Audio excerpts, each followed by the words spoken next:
What's going on, everybody? Welcome back to 1 month later here. We got a new show format. We got sections with pick of the week, movie, TV show, am I wrong, next week's picks, and then that's pretty much it. Just a quick show. Everybody's here. Thank you for joining us. So without further ado, let's get started.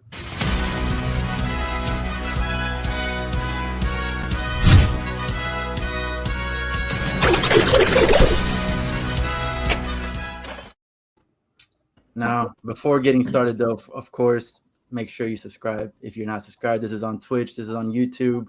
I don't think we're doing a podcast anymore. I'm too lazy to do a podcast. So, and let's just introduce everybody real quick. We got Nick. What's going on? We got Carlos with Omni City Comics. Myself, Manny Reads Comics, Talking Pop Culture, Matt. And what's up? G'day. And Nuno with I Talk Comics.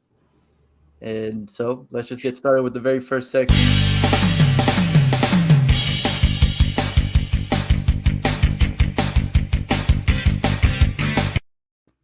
All right, Nick, what do you got? All right, so I got one for Marvel and one for DC this week. So the first one is issue 6 of Alien. This is the variant cover, the 1 in 25, which I picked up. Featuring I guess they're going to be calling her now the Alpha. Really interesting. It wraps up the first chapter 1 of this new, what's it called? This new storyline that Marvel's doing with Aliens, is acquiring it from Fox. Really cool 6-issue chapter. Going to be a really cool trade paperback when it comes out. I highly suggest reading it if you're into the movies. And then for DC, it was issue 2 of Superman, Son of Kal-El. I thought that this book was awesome. I thought Tom Taylor did a really good job. And I'm really excited to see where this run continues to go from here. And yeah, that's all I got. So I think, Nick, you forgot what you had, man, because that Superman was my top pick. Yours was Robin, man. Did I say Robin? No, yeah, you said Robin, but damn. Oh well. It is what it is. You know what? My bad. Do Robin. My review. Just do you Robin. Know what? No, do Robin real quick because I haven't read it yet. So what do you like about that? I didn't really say anything about it, but okay. So Robin was my bad. I had those two on my live stream as tied. So I guess I screwed up and forgot that. But yeah, Robin issue 5 was really cool. Artwork was solid. Awesome. Bat Family reunion with some really great Damian writing, and we finally get to start the tournament of Lazarus. So really excited to see. Yeah, it's gonna start after this issue. So very excited to see that finally happen. So yeah, my bad, Manny. Yeah, stealing my thunder, man. No, I guess Carlos, what's up? What's next? What do you have? Oh man, so for me, well, first my picks are actually from the week before, just because I've been so busy with work that I wasn't able to get to comics from this week. But for the prior week, my pick was or is Radiant Black, issue number 7. And it's my pick because we finally get back to the storyline that left off in issue number 5, where the Radiants, finally get to meet Radiant Red, Yellow, and Pink. And it was just really cool seeing them take on a new villain that appears. And Marcelo Costa is back as a main artist. The art was solid. The storyline pacing was great. It's just a fun issue. And this issue specifically opens up the universe of Radiant Black even more. I don't want to spoil it for anybody that may have not read it. But I think that there's just this huge universe that Kyle Higgins and Marcelo Costa and the whole Radiant Black team are building. And I'm just extremely excited. And another fun thing is that we get to learn the name of another Radiant, of Radiant Pink, in this issue. And that was awesome for me. I think that she's going to be one of my favorite characters. And I want to share too the 1 in 25 variant. It's just beautiful. It's just badass. I get a great Power Rangers feel from this, but it doesn't feel cheap. It still feels unique. It feels like, Radiant Black is making it their own. So I had to pick this cover up as well. So that's Radiant Black. My other pick was Eat the Rich, and I enjoyed this issue because the art, it just fits the horror storyline so well. The story and the plot, it isn't groundbreaking, but it doesn't mean that it's not, compelling.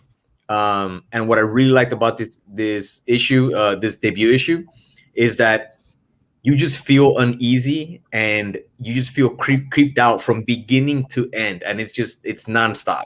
So it really plays to all of those themes when it comes to horror comic books.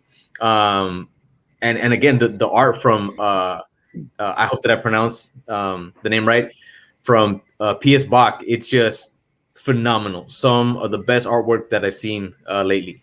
And I also had to pick up this variant cover by Jenny Frison. Always love her artwork. It's just awesome cover. This is the 1 in 25 variant. And there's also a 1 in 50 foil variant. And I honestly ended up picking up all of the covers for this issue. Can't wait to read issue number 2. But it's honestly a really solid read. And I recommend it to anybody that's looking for a horror story. And that's pretty much it for me. Those are my pick of the weeks. Nice. And it looks like Matt made it back just in time. What do you got?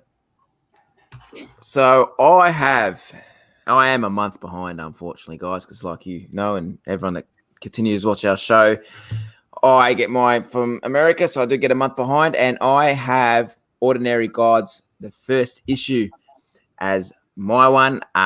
Absolutely loved it. I like the whole storyline, how a bunch of gods keep being reincarnated, and I know they're all gods, and they have to find out that they're gods. But yeah, it's a bit of a slow burner at the start, but then with an action, at the end, it's massive. I feel like I can't believe you like it because it's got so much dialogue in it. Like I've always said, dialogue is, I don't mind a lot of dialogue if it's good, not if it's a lot of garbage like Bandeas, but we won't get on to that. I was gonna say I can't believe you like it. It's like American Gods that they don't know that they're gods. I mean, been there, done that. Damn. Hey, I kept quiet for everyone else's freaking reviews. Now y'all going to shut up for my reviews, all right? yo, Matt, we expect greatness from you, man. We expect greatness. Well, that is my favorite pick of the week. Okay, like I was saying, is that Stalin, Matt? I'm just going to go into my second one now because, you guys just steal my thunder, and Manny didn't do his thing and upload it. So there it is, Nightwing 82. Like I said, I am a month behind. I know 83 is out. I really enjoyed it. I know a lot of people are hating on Tom Taylor for this one at the moment, the way he's writing. I'm actually really enjoying it. I like the way he explains how Melinda is the half-sister, sorry. Thanks, Manny, for putting it up there. I don't think it tarnishes his dad because his dad was obviously not in a relationship with his mum yet, didn't even know he had a child. So I know a lot of people giving Tom Taylor heat about this whole retconning and doing all that, but I actually really enjoy it. I think it's alongside Superman, Son of Kal-El, which is written by him, and The Joker are probably the most 3 solid DC books at the moment. But yes, Nightwing would be my second pick of the week. The Ordinary Gods, get on it if you haven't already. I agree. Ordinary Gods has been solid. It's awesome. Kyle Higgins. Yeah, man. Yeah. The thing about Kyle Higgins is that when he creates a universe, the guy creates a universe, and I feel like there's always this opportunity for it to just keep on getting bigger. And that's how I feel about Radiant Black. That's how I feel about Ordinary Gods from the first issue, and ultimately that's what he did to Power Rangers. So. I agree, Matt. He's just really good at character development and making you care about someone, like out of the gate. Absolutely. So, Good pick, makes Matt. you care about someone character that you've never seen before, or someone that's doing something crazy, makes you care. Yep. I'm actually one of those people. Moving on to your Nightwing, I'm one of those people that I'm mad at Tom Taylor for changing some backstories up. You know, the backstory's not too bad. I eventually I'm like, yeah, it's fine. I like it. But initially, I was like, what the hell? What are you doing? Back off. So All right, is he really Boomer. changing All right, it, or is he Boomer. just adding to it? yeah, he is. He's like He's exactly. just That's why I got adding to over it. it. It's not like he changed. Like, oh, his parents didn't die. I'm talking about more like, oh, he met Barbara in high school, and what was the other thing? I had another thing that he did in another book where he changed somebody's. Well, the origin of John, how he was born. We're not picking on Matt. You know, it's just a tough love. That's all it is. Yeah, sure is. Thanks, MJ. Nah. But moving on to my top picks real quick. I mean, you already saw one of them. The Superman, Son of Kal-El. Everything that you said, Nick, is basically right on point. It's exactly why I love it. Tom Taylor. Here's another thing that Tom Taylor is doing, but I actually like this one. He's changing things up. Like he's truth, justice, and for a better tomorrow. I think that's what it was. Mm-hmm. What American way? Yeah, no, not the American way. That's Clark Kent. But and then in this book he did, it's a bird, it's a boat. I thought that was funny. But and then the other one, I just read this yesterday, is called Strange Academy. And in this one, basically one of the characters who turns out to be like an orphan has a tough time just making friends and stuff. And by the end of this, he realizes he has more friends than he thought. Unfortunately, like he loses something to see that, but it's very heartwarming. Scotty Young is the writer, and everything that he writes so far has been gold. So and then Ramos is the artist, so the cover artist and the interior. So it was a great story. This is the end of that story arc, which is like 2 books long, but definitely check it out if you haven't seen it. Scotty Young is an underrated writer. Absolutely. Oh yeah. I'm looking forward to this arc because I'm actually I'm 2 issues behind. I haven't read 11 and 12. I have them. I've been wanting to get to them, and that's what I plan on doing this week. So I want to hop back into the series because I had the first like 4 or 5 issues and then wasn't feeling it. But for everyone's saying now, it's so better. good. Dude, by Manny, would you agree that by issue 6 is when it definitely just every issue after that it just gets better and better and better? I mean, sure, but I was gonna say after issue 1, like I've loved this. I thought it was interesting and fun reads, but nothing was happening. Like, well, no, I mean, I've been enjoying it from issue 1 as well. I enjoyed the issues phenomenal. I read. I did enjoy them, but at that point, I was having to make picks and chooses on my pull list. Yeah, and there was nothing happening. 4 issues in, and not a single thing had happened. That'd have been a single story arc. And now, though, he is going to have something to do with what's it called? Death of Dr. Strange, right? Yeah. Dr. Strange, yeah. You know what? And that is actually one shot that I'm going to get. Hey, Nuno, you're being called out, man, by Chokeslam. Why don't you have a pick of the week, man? Oh, why don't I have a pick of the week? Does he know how to read? This week we started soccer practice with the kids. So don't use the kids, crazy. Man. Yo, all I hear are excuses. I mean, honestly. No. Hey, I picked up 5 issues of the Alien one, so I'm gonna knock that out in the next few days. You money. And I was gonna say, bro, it feels like a movie. It feels those first 6 issues literally feel like an hour and a half movie. And I've been reading Radiant Black, but like whatever's up to date, but you guys covered it. And I gotta say, man, I'm not liking how much it resembles Power Rangers. Oh my god!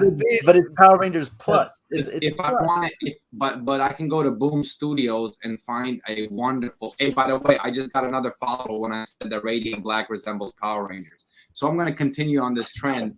Yeah, man, I'm just up. I lost a viewer there, but anyways. I don't know, man. It just feels it's not like identical. I'm not saying it's a copy. I just wish it wasn't so much. And then those covers are so sick, but I just feel like I've seen them in Power Ranger style already.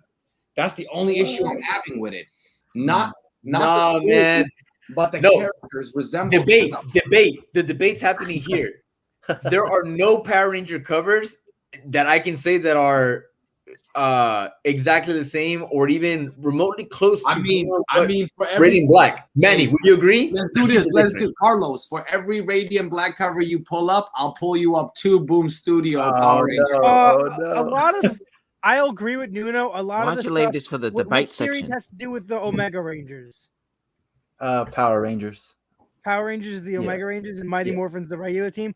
Yep. A lot of the Omega Ranger covers remind me of stuff that we see in some of the variants and stuff of But Radiant Black. Radiant Black is like plus, Oh, man. Like come on, anything that you can say about Power Rangers, Come on. Radiant Black is better. Come on.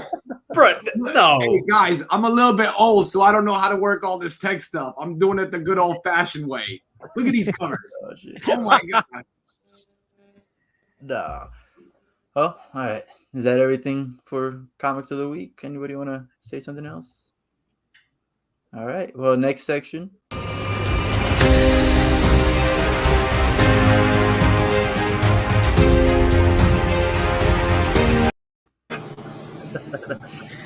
Next section is TV movies. Man, we're moved on, Nuno. We have moved on.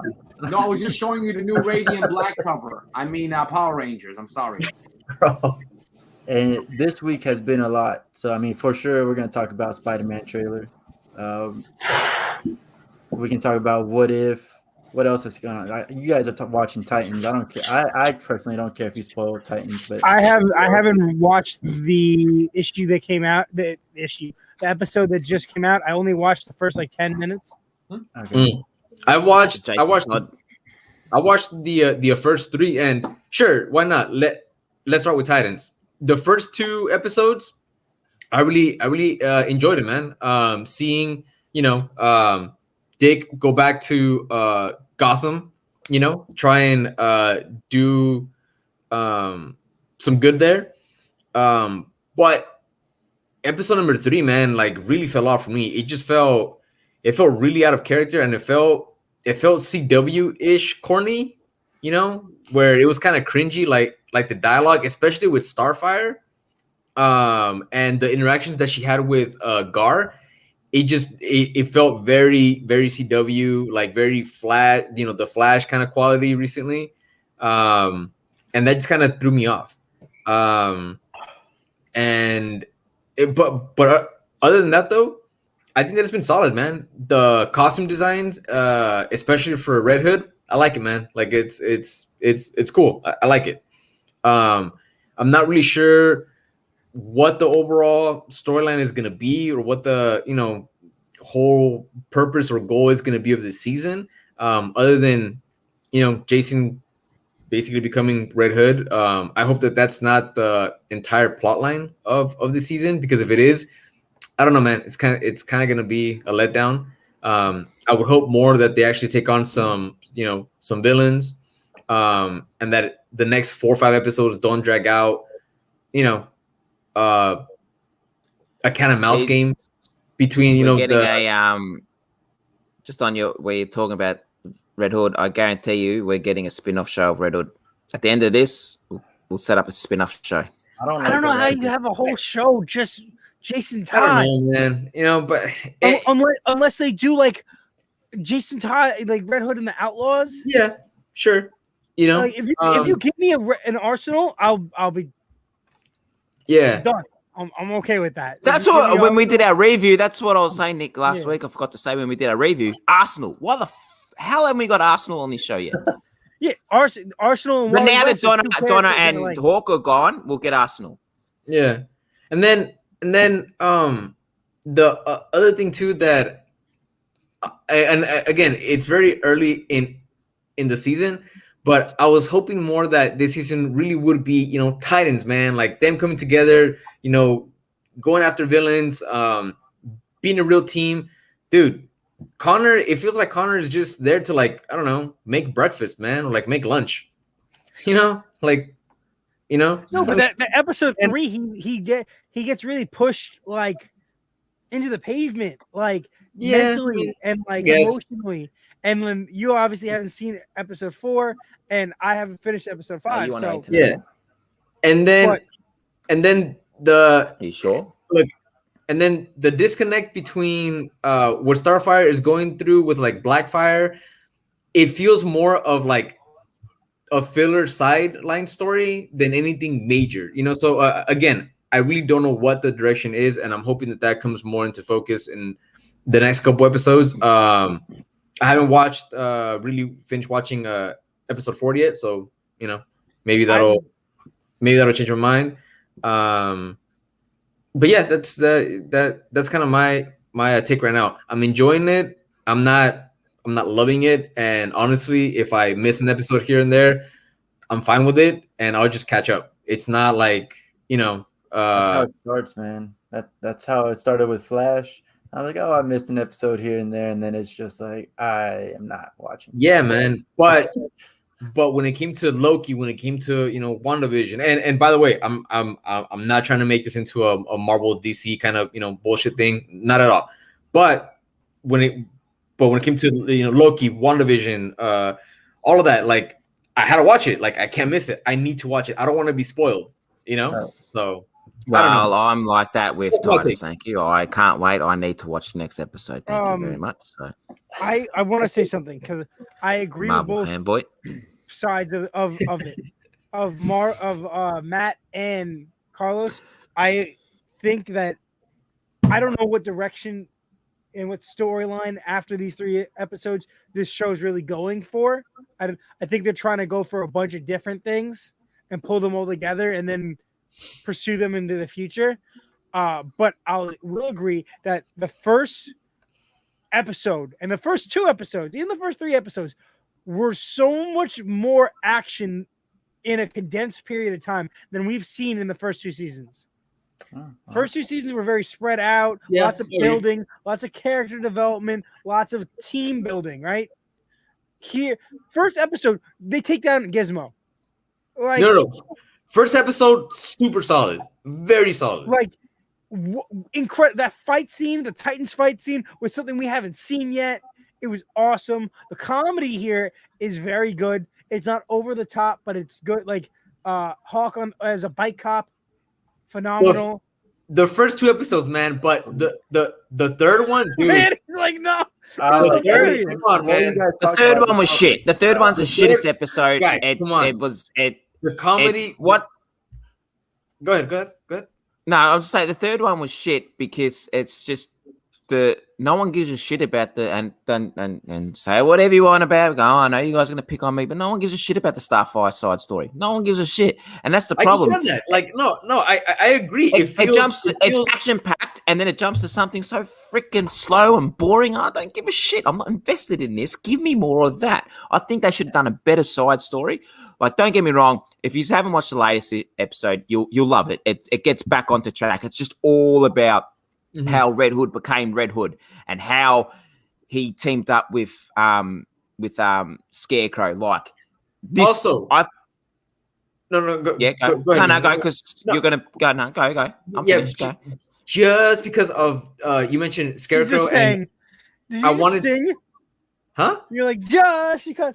Yeah, I want to touch on Scarecrow because I was going to leave it up to, you know, you guys, and I first wanted to hear what you guys thought, but I don't know how I feel about Scarecrow being part of the origin of fucking Todd becoming the Red Hood, man, or how they're, you know, playing it. And that look, first episode he said you haven't watched.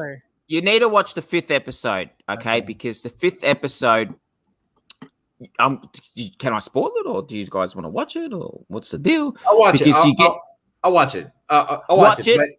But you're not gonna like him. You won't like. Yes, you're right that they've incorporated Scarecrow into his origin because you'll learn in the 5th. Everything comes together in this 5th episode. Everything comes together. Not with that Starfire chick, but everything will come into place with this. But this is the best freaking Scarecrow ever to be portrayed on a movie, cartoon, TV show, comic, whatever. I'll agree with it. And look, wait till you see episode 5. I'm okay. Listen, I'm okay with changes. Some of the best villains are right now happening in the Harley Quinn show. Yo, Bane, Scarecrow. Yes. I mean, they are all funny and very alike to their counterparts, and it's pretty realistic because Bane. Have is you the watched main Titans, from- Nuno? Huh? Have you watched Titans? Yeah, I threw that shit in the trash. Have you watched it, mate? My He bought a boy new Scarecrow, TV. my boy Scarecrow, Have you watched my Doom boy Patrol? Scarecrow ripping bongs and smoking weed, man. I'm down for that. Have you watched Doom Patrol? I'm getting back on. I've only watched the first Nuno episode. watched Titans, threw away his TV, and bought a new one just because he watched it on that. Like, No, but Hey, so what you're saying is, Matt, is definitely check it out because the Scarecrow. Honestly, episode 5, it all comes together. With And Jason. look, It's annoying because it's different confused. origin, but it keeps you'll like popping it. up. My Every one time I watch Harley and shit, it keeps popping up. Watch Titans on HBO Max. So I'll watch it.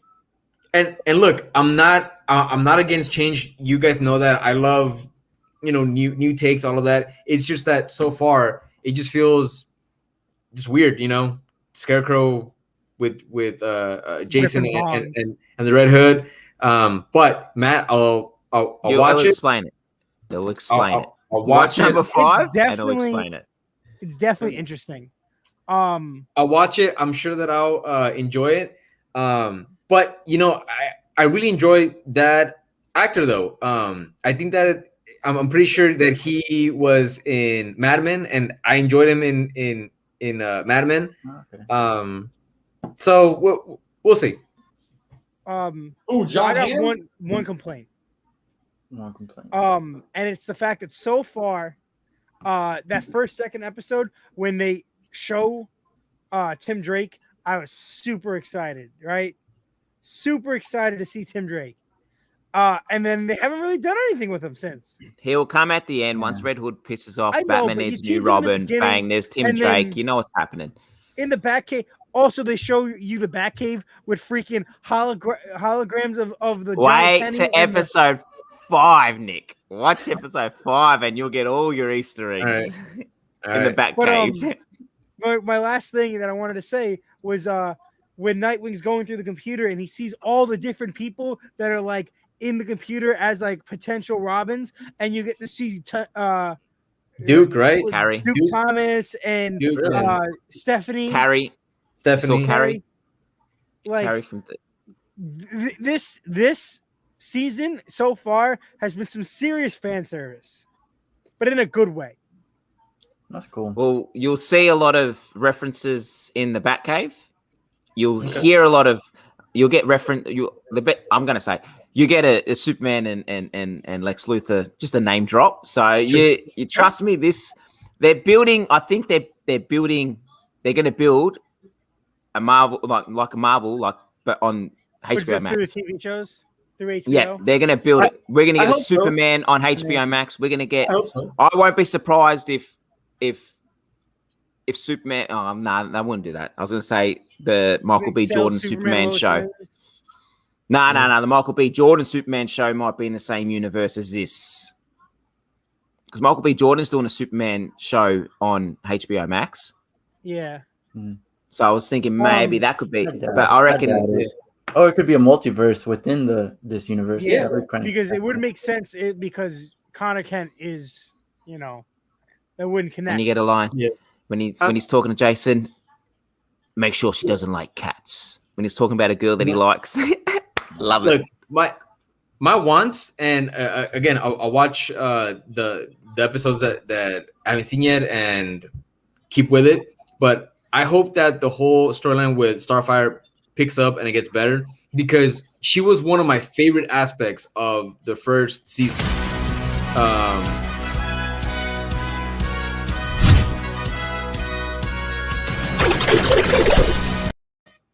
That's on me. My bad. It's all right. I'm so confused. I didn't want to hear you talk anymore, so I just kind of. I'm just kidding. My bad. Continue. No, it's all good. And I want them to go back to that feeling that you got, like you mentioned, Nick, from the first episode. Like, dude, this is the Teen Titans. Well, And- first 5 minutes, you get freaking. I know. You get killing. You get death in the family. 5 minutes. Then 10 minutes later they confirm Killing Joke. Like it was just nonstop stuff. And I want Raven back. Like Yeah, she's coming back with Donna. She'll come near the end. Not She'll come near the only end. Raven. I want Ravager. And Donna. I want Donna back, man. Like you can't do it to Donna. I want Ravager back because Ravager and Red Hood are definitely going to team up at the end of the season. I bet you right now. That'd be cool. Yeah, but anyways, that's all that I got. So y'all want to talk about the Spider-Man trailer then? The fact Bro, that we Can are- I just say, and I'm going to say it, I getting want to more say it, than I want to say it before we get into it, please, because I'm freaking over it, and I want the world to know. If I'm wrong, I will come out and say that I'm wrong, but I want the world to know that I'm the one, the only person, the only goddamn person. We are not getting no fucking Tobey Maguire Spider-Man, and we're getting no Andrew Garfield Spider-Man. We're only getting the villains. So stop getting your hopes up. Stop it. Yep, I'm going by it. If I'm wrong. Even after that whole theory that's come out where like Doc Ock comes out, he says hello Peter, but he doesn't know who Tom Holland is. You know, like, he doesn't know that Peter Parker. He only knows Tobey Maguire Parker. So whenever he says hello, maybe Peter Parker's in Spider-Man in his Spider-Man uniform. He knows who Spider-Man is, Peter Parker.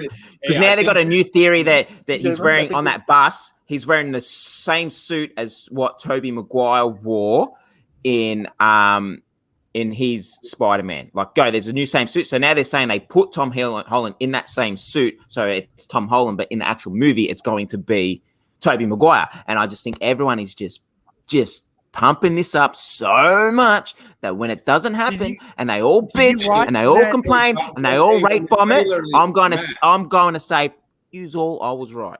Yo, Matt, and if I'm wrong, I'll come out and say I'm wrong and look like a complete idiot. Matt, when Scarlett Johansson leaked that trailer in the morning, she also leaked some pictures, and it was Tobey Maguire and Andrew Garfield on scaffolds, like construction scaffolds, and they were all green. Look, this is no. Have you heard of a thing called Photoshop? No, what's that? Look, because I can tell you now.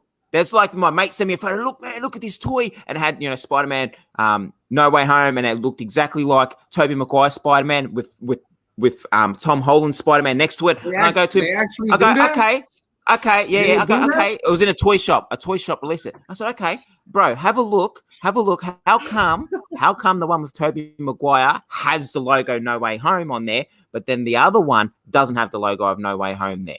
Okay, it's a Titan series. It's a Spider-Man series of all the movie series. And then he's like, "Oh, okay." People are editing photos because they want their theories. This is just going to be the villains. I can guarantee it. Who would do such a thing? All right. Okay. Matt, No way. slow down. I gotta ask: have you seen the interview, the Tobey Maguire interview? I've seen all the interviews. The trailer. Tobey. That's not him. That's an overdub. That's not him. That's not him. It's real. Look. I really hoped. I was hoping that we were just not that Marvel and Sony and Kevin Feige were just going to be like, you know what? Fuck everyone. There's no trailer. Go watch the movie. Yes, that's what I was hoping too. And the more time that was passing, the more sure that I was thinking, you know what? They really aren't going to show shit. This is great.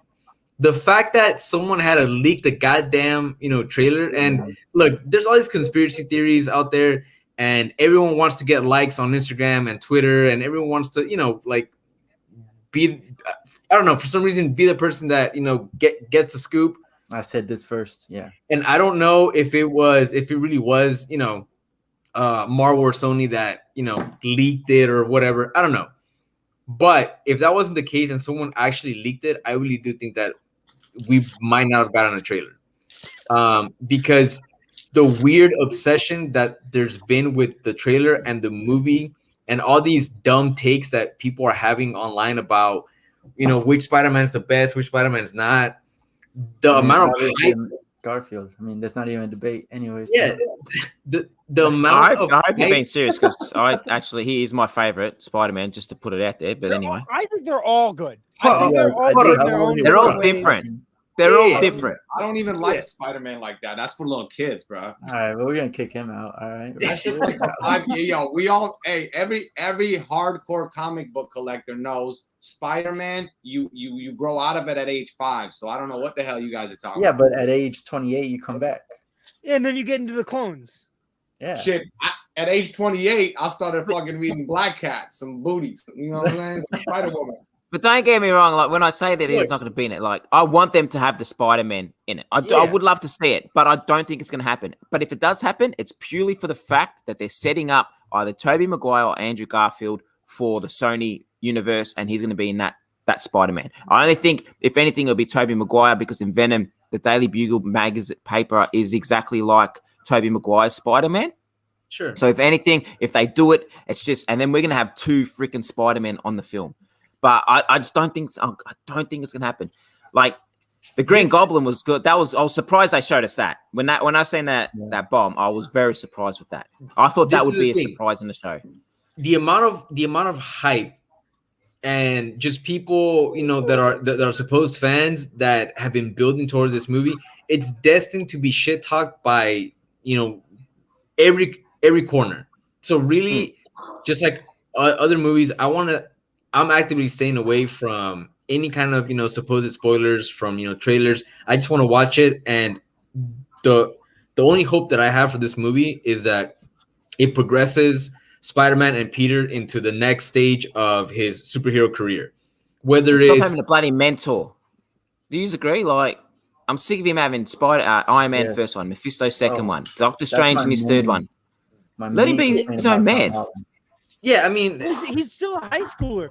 Look, like, I'm okay with it.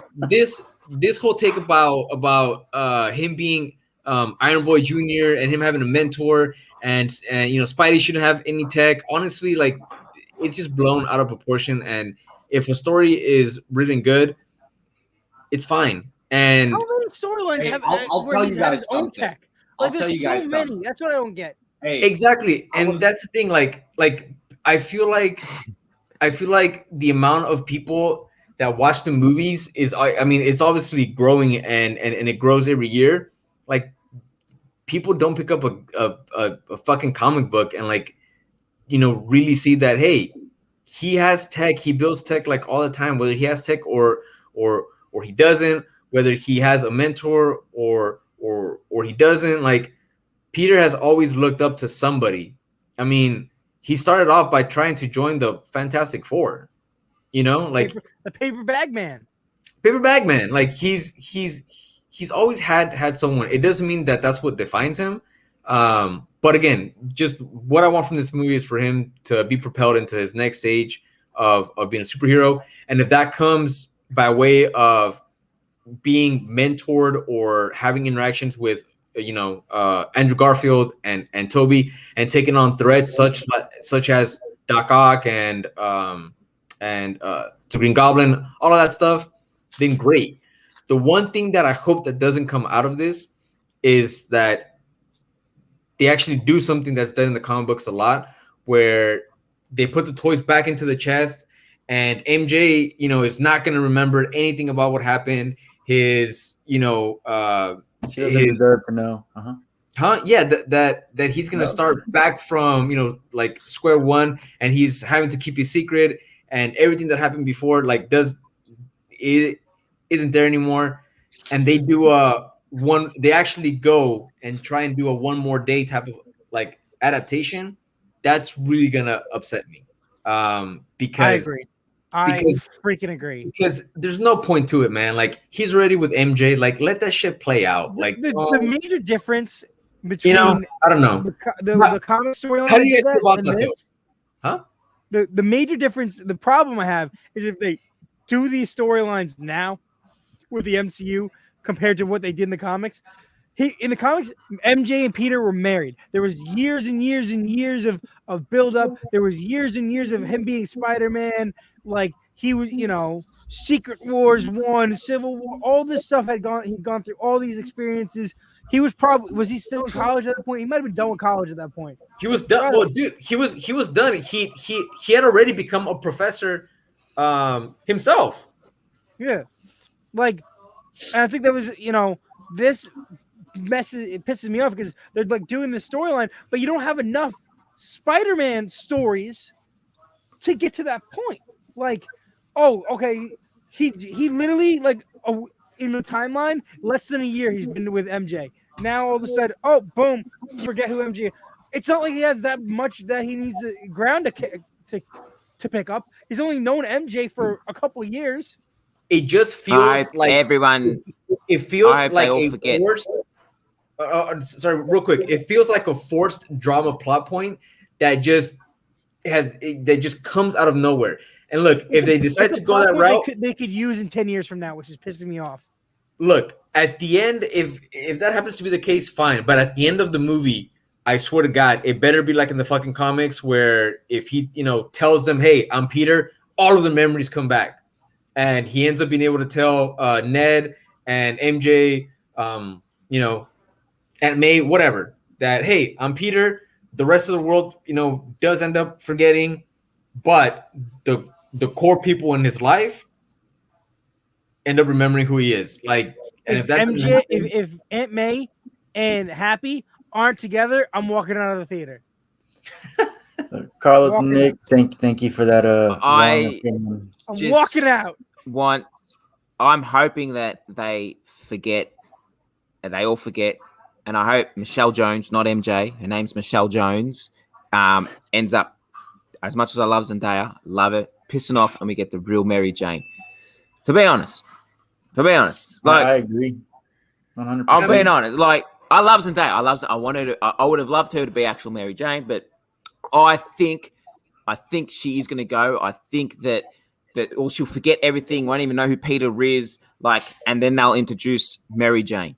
That's what I think they're going to do. I mean, that might still happen with like the breaking of the multiverse. When they come back, some things might be a little different. And may be a little older. I want a MJ may Harry have red Osborn. head. I want Harry Osborn best friend. I think that would be cool. Harry might show up instead of Ned. Or Ned becomes Harry Osborn. That's what I just said. you know. I beat you to it by like 1 second. I mean, look, and also, I really hope that this whole multiverse thing, and especially this movie, doesn't go the way of this Ned becoming the Hobgoblin, and that That's what I was about to say. Like he ends up being the end of this. Yeah. like, honestly, no, dude. Like, Oh, Ned! at this point, it's Ned Leeds, man. Come on, you just. That's Mate, completely over The my head. this is where you got to understand these internet freaking trolls. Nick, I can't believe it, because that was the very, very first theory that came out with I this don't pay Spider-Man, was attention when to he dropped nonsense. I when he dropped literally all tune his everything weight. out. When he dropped all his weight, all the conspiracy theories were, "Oh, he's gonna come the Goblin. He's gonna go. This movie's gonna be about him." And then it just somehow has. They haven't said a fucking thing about this bloke anymore. But that was originally the massive theories after he lost all his weight. But I like the idea of Harry Osborn. Now that you guys said that. I hope that Peter, keeps his best friend, and again, give him adversity, give him challenges, give him all that. But like, don't force this, like, interpersonal relationship conflict for the sake of trying to create drama, man. Like, it's been played out in comics. Like, don't fucking do it in the movies. That's my take, man. I don't know. Hey, But- it'd be dope. I'm gonna just say this: hearing you guys all talk about the Spider-Man one, it would be dope if he just disappears and does the Spider-Man X or Spider-Man 2099 when he goes like back in time or into an alternate dimension, and he got the bio suit and stuff. Maybe that should have been cool. I don't know, something different. But yo, No. did you guys see the Matrix trailer? No, I haven't seen the Matrix trailer. Is it out? Nah, I saw it off a phone. I saw Oh it like my God. somebody. Oh my Get out of God. here, man. You Oh got my the god, it's a hustle, fan. man. Bruh. It's a fan-made crappy one. You're No, the most bruh, gullible. no. It's You're a meant to be perfect Nuno clip. It's a Hustle, perfect clip not from the Nuno old gets movie. sucked into every bullshit. Bro, listen, bro. You want me to tell you, bro? Neil Patrick Harris is in it. They got Keanu Reeves looks like John Wick. He looks like John Wick, and they're basically like doing an interview, like a psychiatry lesson. And Every they're in word San- coming out of your mouth, you're breaking my heart, Nuno. Like, please stop. Please. Run. Yo, this shit was so gas. Yo, the Krang, whatever his name is, he's Morpheus, bruh.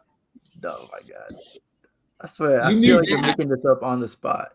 Like, you think Bruh. you're literally making this up. Yo, bruh. Trinity's in it. Yo, the new Everybody in Jurassic Park trailer came out, and they go to another dimension, and everyone from Parks and Rec is there. Now you Hey, guys are That's what being you silly. sound like, you know. Did Hey, you? listen, when they officially drop the Matrix and it's Neil Patrick Harris starting in a trailer with Keanu, y'all gonna be mad at me. You guys are gonna be like, Hustle Nuno. We'll Damn it. apologize when that trailer comes out. The following Saturday, we will apologize to you. Hey, but you guys like Matrix though, like you don't mind it, right? I like the Yeah, first no, one. I'll watch it. Yeah, I like the first one. Hey, this one looked decent. I don't know if it's a reboot or not. Obviously, it's I not don't because they think it didn't is. say.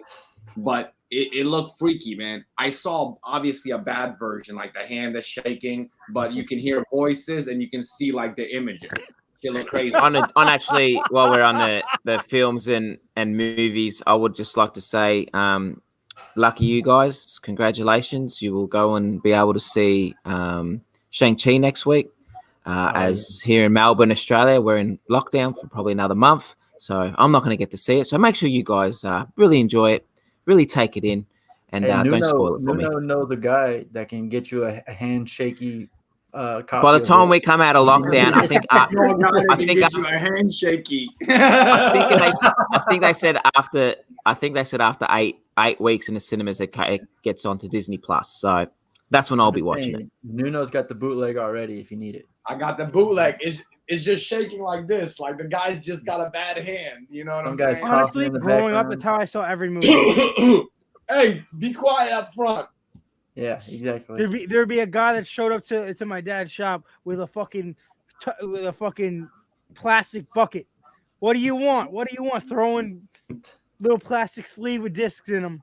So while we've been talking, this is the first time that I even thought about this. I'm not even like I have not heard anything online or anything like that. What would y'all do if an animated Miles Morales showed up in No Way Home? For just I'd like walk 2 out the seconds. fucking For cinema. just like 2 seconds. I'd yeah, walk this out the scene, cinema. that would be cool. Everything's breaking, and then you see Miles like doing this shit, and then Like into the Spider-Verse. Yeah, that would be cool. Yeah. I'd walk out of the cinema. I want. I'm down. Cool. But bro, so the exact same thing happened in the first Spider-Verse, where they actually went into the universe of the old 80s cartoon, man. Oh yeah, Or the- that's right. That's right. You're talking about in the comics. Or the the 70s cartoon? I think it's the 60s, man. Like Or fucking 60s, 68. whatever. Point is, 60s, 70s. They actually go into the cartoon. you talking about Spider-Man and his amazing friends? Yeah. Yeah. What, the What's that? ice guy and the fire girl and stuff? Yeah. It's Ice Guy. Firestar and Iceman. It's Iceman. Iceman. How you gonna tell me?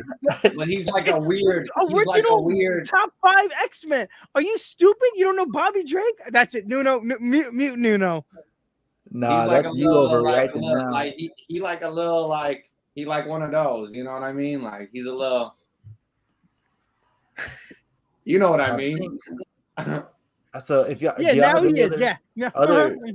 other than What If, do y'all have any other like media stuff y'all want to talk about? Y'all watch maybe this? Doesn't have to be new. Heels. Fucking get on Heels. The hell is that? Heels. Heel. What's that? Okay. Heel. Heels. He said that he did the same to me in our review. He brought it up, and I had no idea what he was trying to say. I really don't know what you're talking about. Heels, as in wrestling. Wrestling Heels. HEEL. HEELS. It's with Stephen Amell heel and of the your guy foot. Oh, from yeah. I was going to say, Sons yo, Bannicky. Yeah. I've Yeah, seen the Are wrestling. you talking about Silence of the Hills? Is there a new Silence of the Hills I haven't heard of? No. I've Heels. seen the previews for it on HBO, but honestly, man, I just have such a sour fucking taste in my mouth from anything like Arrowverse. I just don't give a shit. Nah, it's good. It's good. I So like I it. just- If you gotta like last wrestling. If you night- don't like wrestling, don't watch it. Yeah. See. Well, last night, I don't know if you guys Hey, like this huh? because you guys said wrestling, but last night I watched Vacation Friends, and it's pretty funny. With John Oh. Cena. Yeah. Okay. Is it good or? Hey, so I wish they would have done more and like continued to like maybe there's a second part. So it's funny. Like it's pretty funny. I ain't gonna lie.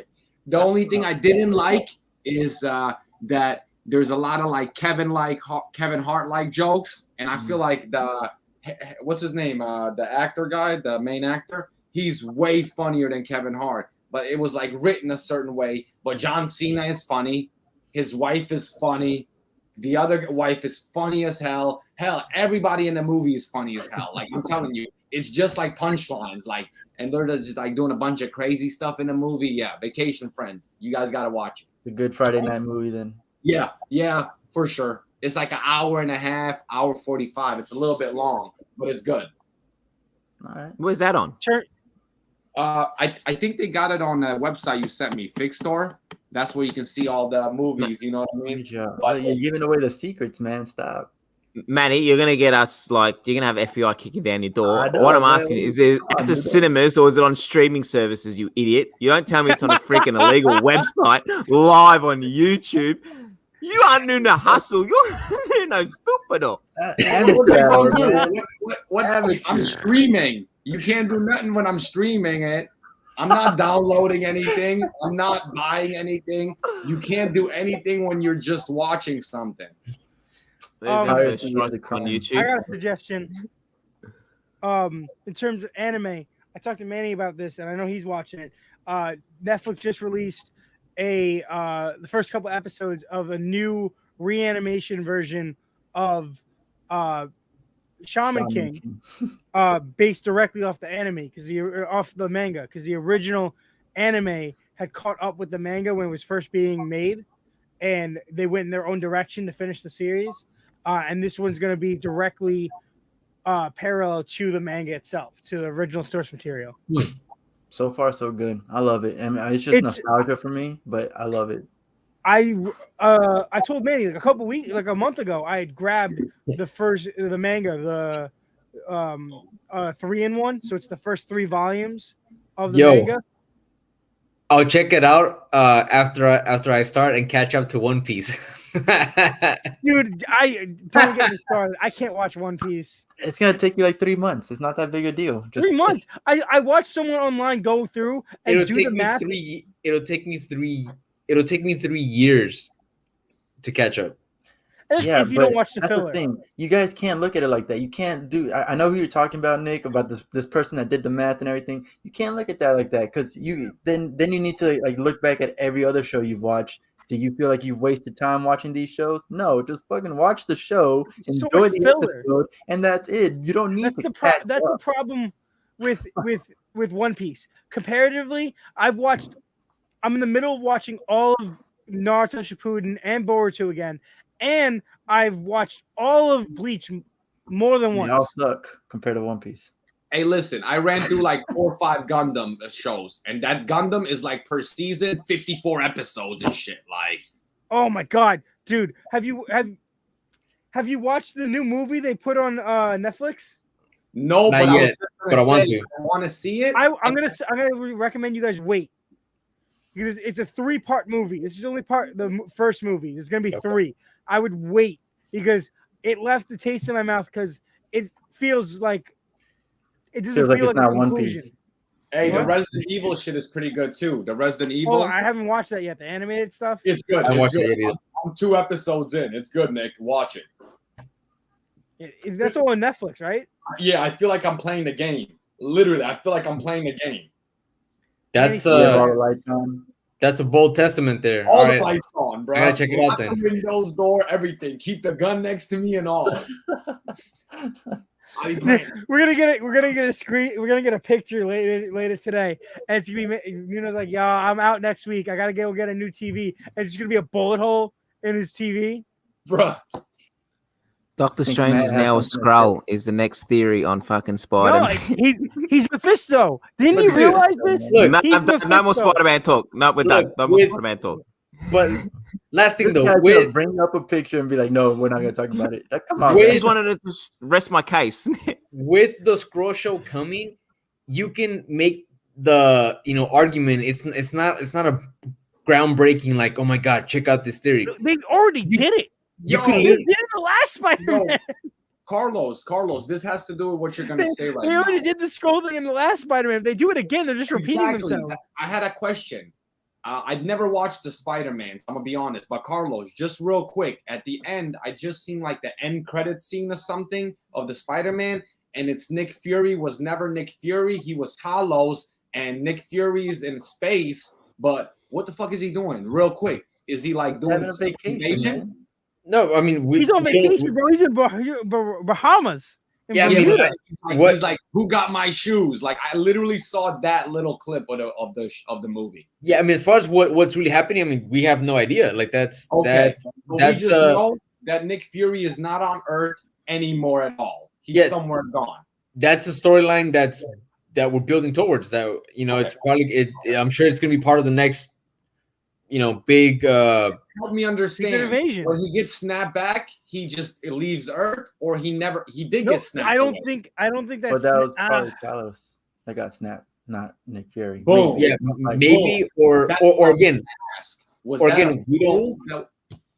Again, we don't actually really know if after he got snapped back to reality, if that's when he was replaced. Like we have no idea. Like we don't actually But know. it was voluntary. You can tell it's voluntary because he's chilling. He's like the TVA up there. He's like, get back to work. So hey, Matt, the reason that I think that theory of the scrolls doesn't work is, or like a clone or something like that, is because the spell is actually happening. The whole multiverse is actually happening, and no one really is that. That's powerful why I'm saying it's Mephisto. Mephisto. It could be like Wanda, maybe, but like that would make no sense. No, she's in the cabin. But those are the two only people, other than Doctor Strange, that have that power to do. Mark my word. It could be sorceress. Nah, mark my word. Or no, when they do the spell, when they're doing the spell, the person that messes up the spell is Sylph when she kills the variant. That's what messes up the spell. I was thinking it could also be Baron Mordo because he could be like he's supposed to be in the Strange movie. Yeah, right. But that's just theory. I want to know why the Sanctum is full of snow. We'll find that out. That's a tiny little detail. Like it's the tiniest detail. Because if you look in the comics, anytime you go to Doctor Strange house, there's always something happening in. Always. There's always some dude. There's fucking like monsters running around. There's like it's on fire. It's fucking raining in there. Like there's always something going on. In Savage Avengers, Conan shows up unexpectedly. He opens the door and Shuma Gorath is there, like talking with Doctor Strange. Like, that's what I'm saying. That's what it is. Yeah. The Sanctum is always crazy. There's always something going on. And do you guys think that when Wong leaves, he's going to the scene in Shang-Chi? No, because his movie's after Shang-Chi. There is but this part of the movie. So, okay, the TV shows came out and they're after Far From Home, and Far From Home takes place after all the movies, after all the TV shows. Mm-hmm. We got a question from and I hope that I pronounce this right. It's Sean. Sean. Just call him Sean. He's one of my loyal supporters on my channel that has come over here to support this channel. So thank you, Sean, for coming over. Appreciate it, mate. Absolutely. But asking, hello, is this the Avengers of comics? Like us? No, definitely not us. We're no Avengers. We got Matt We're the and Defenders. Nick on the team. We're the Secret Defenders. There you go. We're more of like a D-list villains team. Thunderbolts. Yeah, I can go with that for sure. No. And I'm the leader, so we're we're the new Warriors. Whoever they send in to clean up the Suicide Squad's dirt and all the dead bodies is probably who we are. We're like the cleaning squad. The villain. No, we're just a bunch of ragtag idiots that think they can have a TV show like the New Warriors. This is a good time to kind of transition for Matt and Carlos to fight, and they're gonna be talking about.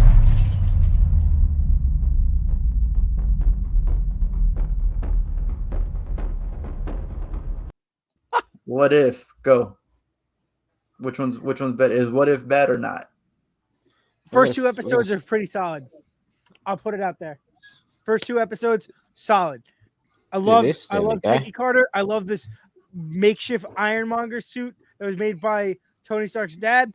I think that's awesome. I think Bucky's dialogue is hilarious. Dum Dum Dugan. We get to see more Dum Dum Dugan. It's always great to see. And then the second episode was T'Challa as with the Ravengers. I thought that was hilarious. I thought it was unique. It was different. It was fun. And that's what If is a different take that's either super funny or super dramatic. And I thought it was both. My only And issue with in what the episode two- title says, am I wrong? Am I wrong that this is the most boring shit that they've brought out? That's what I'm saying. my Okay, I only just had issue a with First question. episode I just had episode, a question. shit. I just Second had a question episode, real quick. boring. I just had Third a episode, question. yeah. Hey, only whose mouse issue with is in number the middle of two the is street? Thanos. Thanos Whose mouse is had in a the middle hard of the time street? fighting his own people. Thanos had a hard time. Why did Thanos have a hard time fighting anybody? Like, just because he's Okay. good now doesn't mean that he's weak. Yeah, all those Yeah. years of training and conquering, he's gone soft and weak. Yeah, facts. Facts. No, that's I hated to see that too. I'm not gonna lie, man. that was I dumb. thought it That was the only thing. I'll This agree with you. It was but like, it's a what if. It's You a know, what if. in this Yeah, but universe, what he's if got they different could power they sets. could do better? They could give us better stories. I didn't. I What do you mean? They're really giving did. us The first brand one, new I unique really stories they didn't haven't like. done in the What If comics before. They're doing a good job. Wow. There's so many What If comics, and they're deciding to do original ones they have never done before. You got to take it as what it is with a grain of salt. It was pretty good. Was it perfect? No, nothing's freaking perfect. And the I'm animation confused. is Why do you think it's absolutely boring? shite. Why No, do you think I it's hate boring? the animation. You know what? The It animation? just it doesn't get my attention. It just doesn't get my attention. Like the stories, they're just 33-minute rushed, quick. Let's do this. Let's do this. Let's do this. That's like this. the It's just. definition of that. What that is. It's. supposed to I be. understand that Yeah, you've but got to it's know it's the a one- history it and would all be that. a one issue. It would tell an entire storyline in one issue. Yeah, but Look. it's just the stories are boring. They're shit. They're over the top. Like, don't get me wrong. The last one that we just watched, it's probably the better one of them all. The whole point is to be over the top and stupid. So- That's So literally the- this is why you are wrong. Okay, plain and simple. No opinion is wrong. That's what we go by in This is the why you're talking pop stupid. culture community. Everyone's opinion is respected, and there's no Unless right or wrong his name is answers. Matthew. So this is why your opinion is wrong. invalid. This is why it's wrong. If you don't like the animation, fine, I get it, whatever. But as far as the premise and the fact that they're shit stories, the reason why you're wrong is because you're not absorbing and you're not enjoying these shows on the premise that they are based on, and you're just missing it completely. Like Nick said, the what if line has always been one shots. It's a one shot what if story. Let's just open up your mind to the possibility of this story happening, and it doesn't continue on after that. Now we are going to be getting Sometimes it does. sometimes, Very few. yeah, sometimes. Now we are getting a season 2, whether the stories that we're visiting, in this season are going to continue, we don't actually know. But the whole point of what if this happened, you need to go into the show with that kind of expectation. Now, are the stories silly? Like episode 2 of Thanos, the fact that T'Challa just had to have a conversation with Thanos, and hey, you know what? Maybe I shouldn't kill half of the world. That kind of shit, it's so ridiculous and it's so funny that is literally the premise of what if. That is the premise.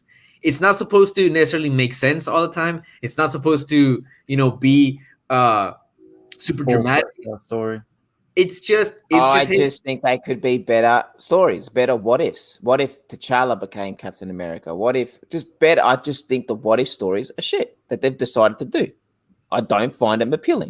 What was your problem with the first one? I just want to know because I don't see any flaw. That's a very typical what if. What if the shot had strayed and he'd fallen out of the tank and he was injured and he couldn't do it and she jumped in? That's a very plausible what if. absolutely. What's wrong with it? I just didn't like it. Why? I know what you're trying to get at. I know what you're trying to get at. No, I know what you're trying to get me to say. I'm not You're trying to make me Hold seem on. feminist Hold or some shit. No, That's what you're I'm really fucking not. trying to do. You're trying to get me to say because it's a woman. Hold on. No, All right. no, Back up. unless that's your Back up. reasoning. Back But up. I'm just Back trying to figure out. I just want to know. Let's look at season. I can understand. The second. Let's look the at second- episode 3. Let's look at episode. Well, no, I don't yeah, want- Nick you hasn't can seen it. spoil it if you want. I don't care. Oh, okay. No. Then Oh, I don't care. You can watch. You can Like I spoil said, it. I had no problem with episode 3. Episode 3 was all right. Okay. It's the first 2 episodes that I didn't like. The 3rd episode was all right. I mean, I think it's a valid question. What exactly? And I'm not saying you need to. If your answer is you didn't like Carter becoming Captain No, America, no, I that's the liked her answer. being Captain America. I just didn't But no, like but what how. specifically about this? The first episode, just first episode. What specifically You about want to that be show honest? that you I'll be didn't honest. like? You guys will cop hate. I didn't mind her being Captain America, but what I didn't like is every scene. Oh, you're a woman, you can't do this. Oh, you're a woman, you Is can't that do not this. true of But that that's time that time period? period. That was Is that not very. true? I understand that. I get that. I understand that. Then why can you Okay, hate on but that? it's just forcing it on too much. And But I that's would have really rather what- Steve what Rogers happened. die. Hey, It was just one guy that was really forcing. I mean, the enemies, they said at one time they got their ass whooped, but it was just one guy out of the whole group that actually kept bringing it back. And my And and he's because super this accurate is to that this is why I time period. hate voicing my opinion with you guys, because you try to justify my opinion being wrong. I didn't like Well, it. No, That's I'm not it. saying Trying it's to wrong. understand. We're I just didn't trying to like it. understand. That's what the Now, debate let's is. go to We're trying episode two. understand your side. that's fine. Let's go to episode 2 then. Same premise. What specifically about like episode 2 was it that you The you Thanos just thing was did stupid. not like? Well, how do they find fucking? If you isn't what's it meant to be? Wakanda meant to be like a secret hidden place. How did they find Yeah, it? but he walked out. You walked out. He walked out of Wakanda. And they're right at the edges of Wakanda to catch him. Well, they That's the what if. they I were mean, looking that's a lot of for things. Yeah. Yes. What if?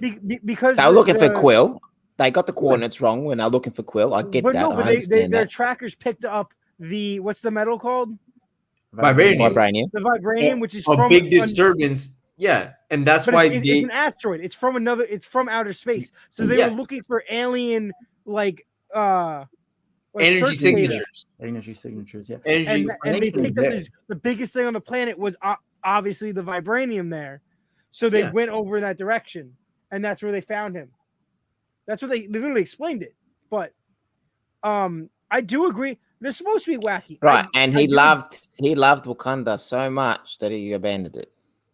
No, in the He story, was that kidding. He kid had to what fight did with his not. dad. He mentions Still. They explained it. they explained that he wanted more and he wanted to explore more in the universe, and also Yondu ended up Being a lying to douchebag him, again. huh? Again. Yeah, like Yondu ended up telling him that, hey, like Wakanda is destroyed, and that's why T'Challa didn't actually actively try to go back. It was a lie. The thing, and I actually I didn't get like into a fight online or anything, but I did get into this discussion with someone like saying, oh, this makes no sense because this person has already been established as whatever. What if everything that you know about anybody is not real?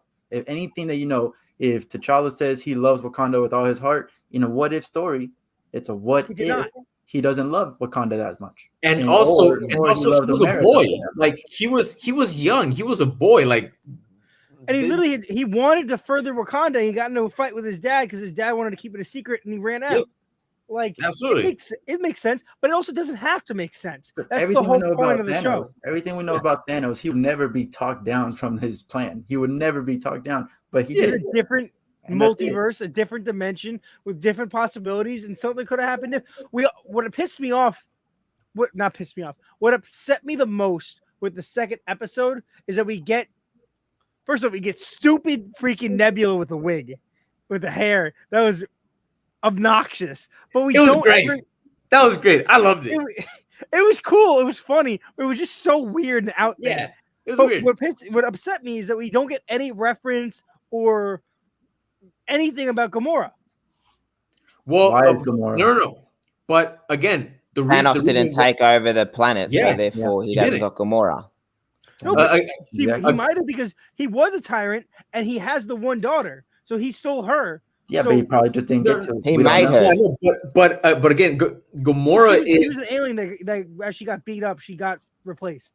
Gamora is technically the little sister of Nebula, I think and it didn't get to that time. and also keep in mind, Gamora isn't 300 years old. She isn't 1,000 years old like, you know, Thanos. Like she's not that old. So it could very well be that T'Challa did have that conversation with, you know, Thanos. I mean, again, who knows, right?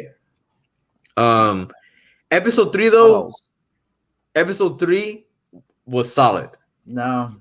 Actually, that was my least favorite. When it comes, I'm not gonna give any spoilers, but when it comes to the villain, you can spoil it. I don't care. I'm not going to. But when it comes to the villain, I Yellow thought Jacket is killing everybody.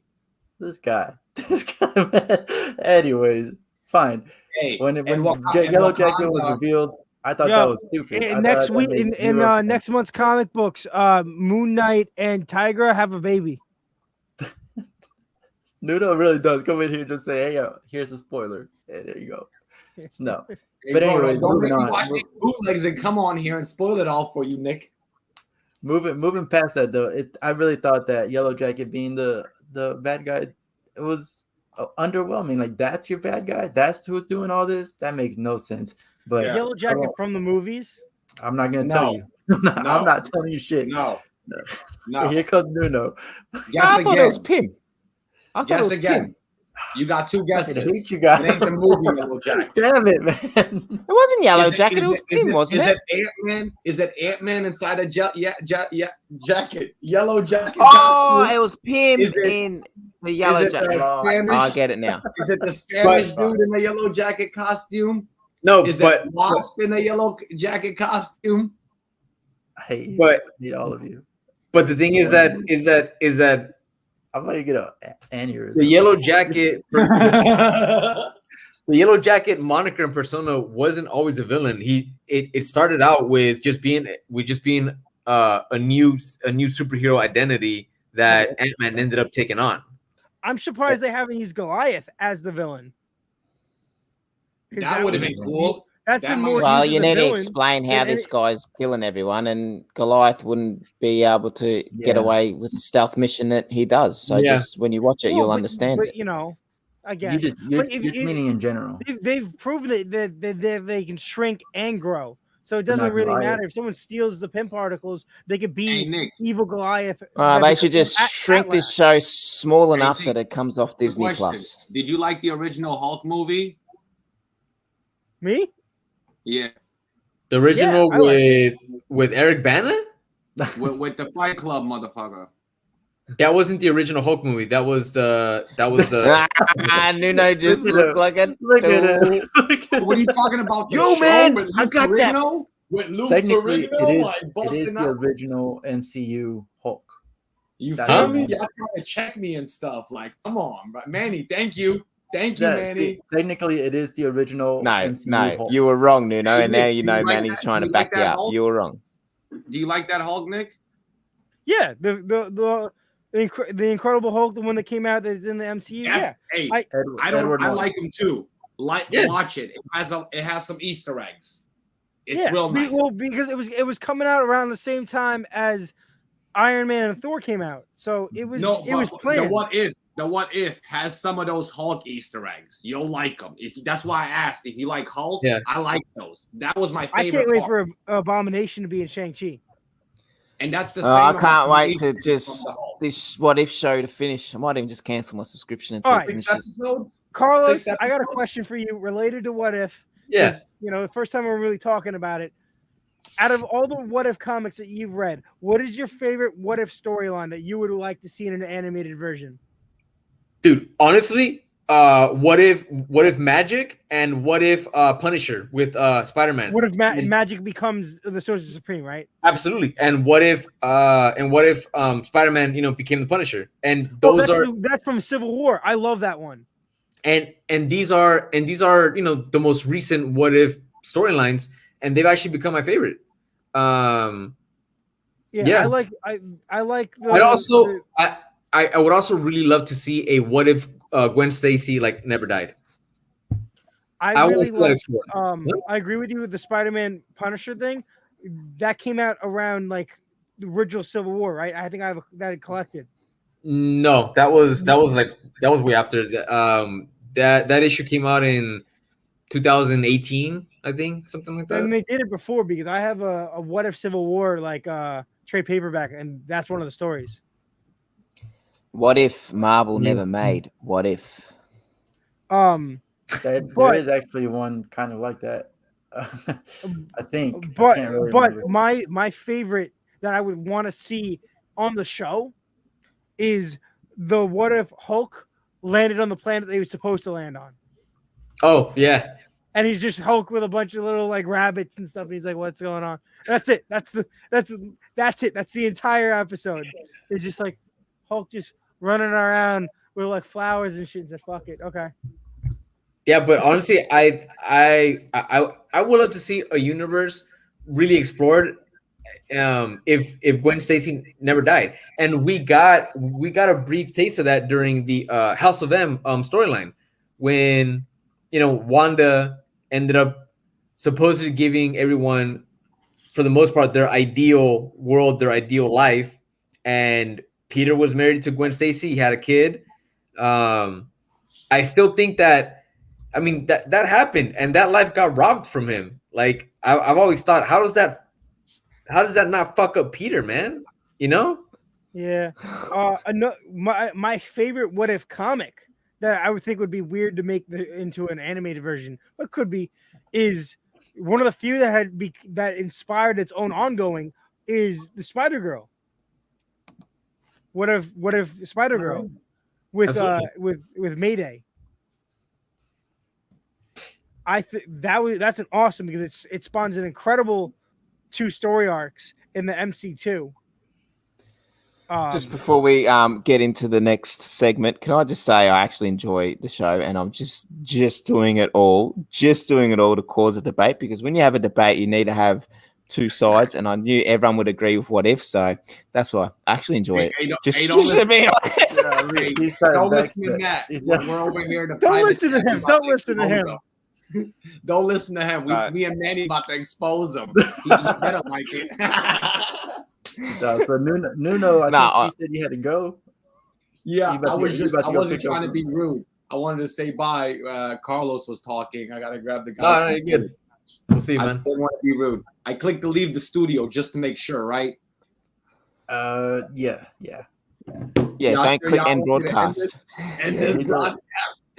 Nuno's gonna over here and everything. If I'm done, everybody's done. Everybody done. If I'm going, y'all going with me. I'm putting charges on all of you. All right. Adios, amigos. It's at the end of the debate. Yeah, but yeah, no. On a real note, honestly, I did enjoy it. It's solid. Trying to cause a debate. I really didn't. I think the third episode is my. I was using examples, especially with the first one. I was using examples that I've read on the internet. So so we know. I actually enjoyed it. I'm gonna need to see these examples, within the next 5 minutes. I'll tweet them to you. I'll tweet them to you. All right. So next, are we ready for the next section? The next thing is we're gonna go into.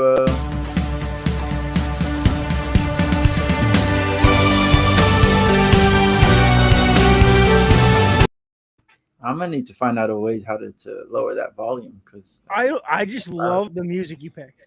Absolutely. I think it's awesome. Absolutely. I don't know. I was just clicking through things. So the card you just used. Mm-hmm.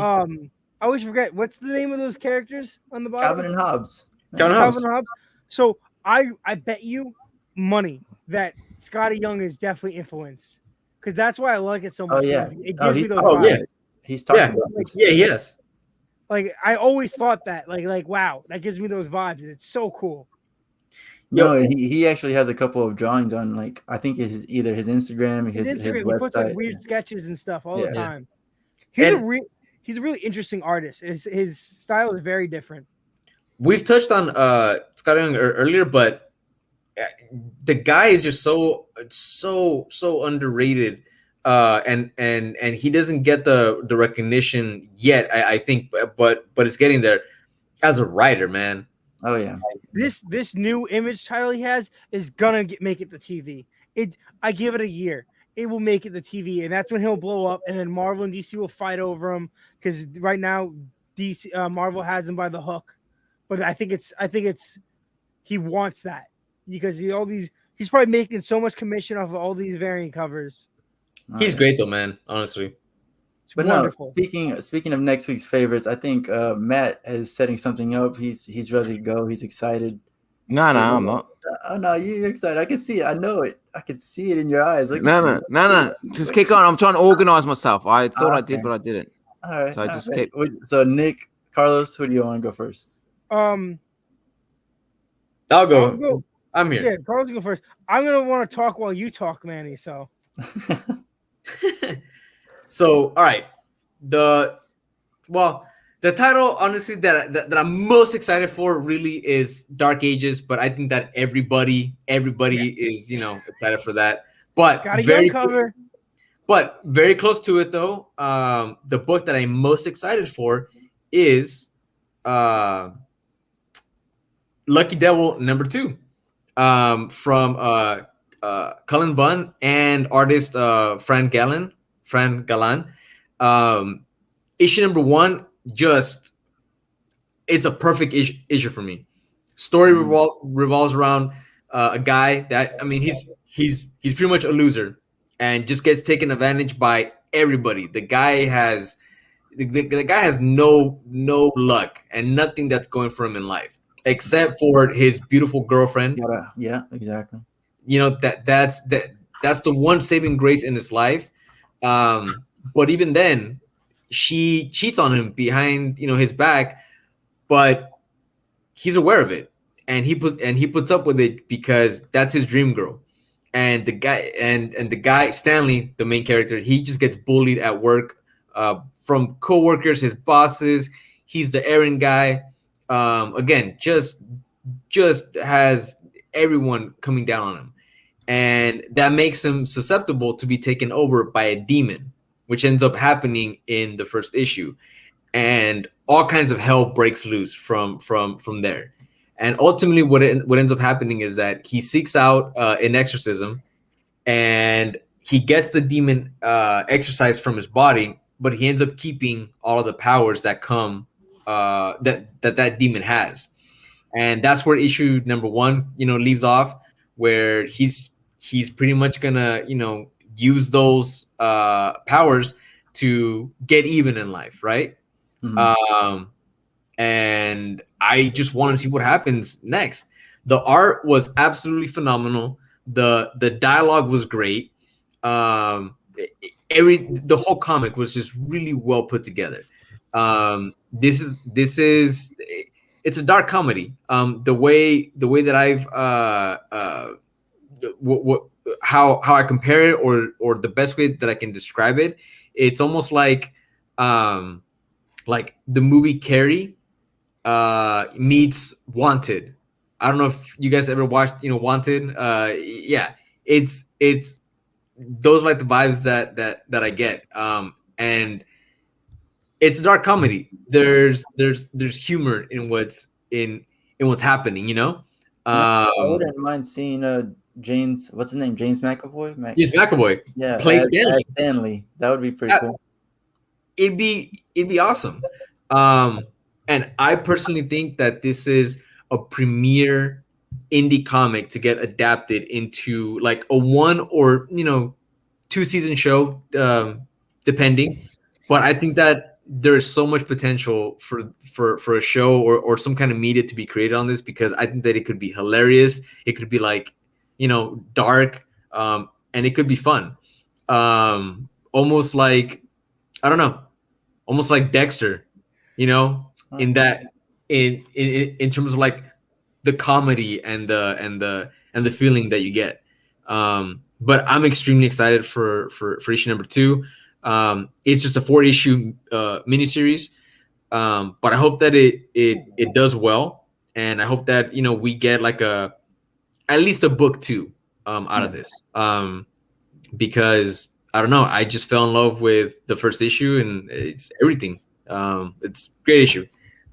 That is my pick and what I'm most excited for next week. Absolutely. That's something that I really am interested in, but I want to like pick up as like a trade.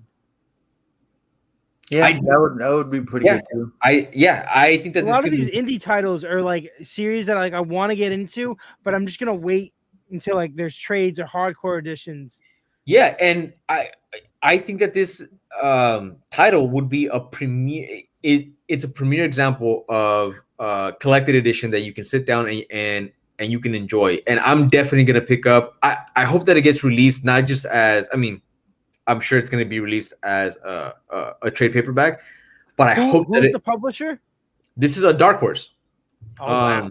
Yeah, I hope that it gets released as a hardcover too, because I am There's definitely definitely going to be a book 2 or something. They like to do like their weird little omnibus Yeah. version. I hope so. And I really hope that there's a hardcover of this, because I am definitely buying it, and it's gonna be. I feel like it's gonna be one of those stories that I'm gonna go back and reread and recommend to other people. And since we touched on Dark Horse, I just want to throw it out there. Dark Horse has a lot of stuff in their pipeline coming out that I'm excited for. It's been a They really long do. They've been quiet for a couple of years, but they're starting yeah, to cook. man. But I feel like within the next 4 or 5 months, they have a lot of stuff coming out that I'm actually going to be picking up, and I'm excited for that. It's been years since I've really had Dark Horse books on my pull list or that I've actively looked forward to. I have for years been looking for like a cheap deal. I want to get all their BPRD stuff. Oh yeah. The Hellboy like the Hellboy police stuff. thing. Yeah. Like I think that they used to be so they excel in this horror genre, right? Yeah. They took a major hit when they lost Alien and Predator. Yeah. I think that the void for the go-to horror publisher where that you can get a good horror like scary thriller type of comics, I feel like that was filled by Aftershock, because for the last couple of years Aftershock has just been putting out some just awesome titles. I just think that they aren't as big as Dark Horse was, because Dark Horse had the popularity of the Star Wars books that allowed them to be in more places. Like more comic shops carried Dark Horse because of those titles, because of Hellboy and because of Star Wars. So they would pick up the smaller titles and fill them out, and the people would pick them up. Like my shop, I never see Aftershock stuff. It wasn't until the last couple of years that they started to get a lot of boom. So that's one of those things which I agree with you. A lot of the titles I hear you guys talk about from Aftershock sound incredible, but I just wish that they were a little bit bigger, so they had a bigger reach. Yeah. Hey, Nick, before you go with your anticipated, let's go ahead and let Matt, because he's got to go as well. Yep. Yeah, go for it. Go for it, Matt. Yeah, sorry guys, they've gone do it. hit a lot of cases, and we're going to a lockdown further, so everyone's going to go berserk shopping at the grocery store. So I want to kind of get in there early before everyone. Yeah, no, do it, man. Let's hear it. What do I click share screen, or are you doing it, or? I can do it whenever you're ready. Yeah, I'm just. Well, right now your screen is showing just us because you're on StreamYard. Is that right? That's what I'm saying. You're on the wrong tab. Better put that back up. Mm-hmm.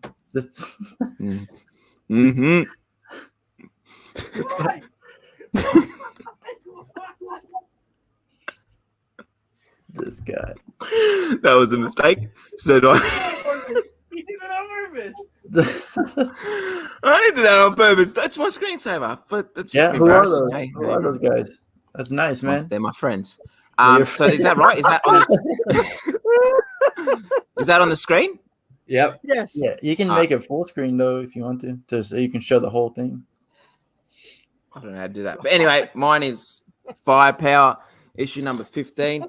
I really didn't know after issue, like the story arc finished issue 13, and I didn't know what they're going to do next, because they built up something so amazing that, you know what I mean? Like after that big story arc finishes, you're like, shit, what are they going to do next? Mm-hmm. And while after reading issue 14, I can see where they're going to go, which is looks like it's going to be a better story than the first arc. But Firepower, hands down. Besides Ordinary Gods, this is probably my second now favorite because Ordinary Gods has taken over. This was my favorite book to get.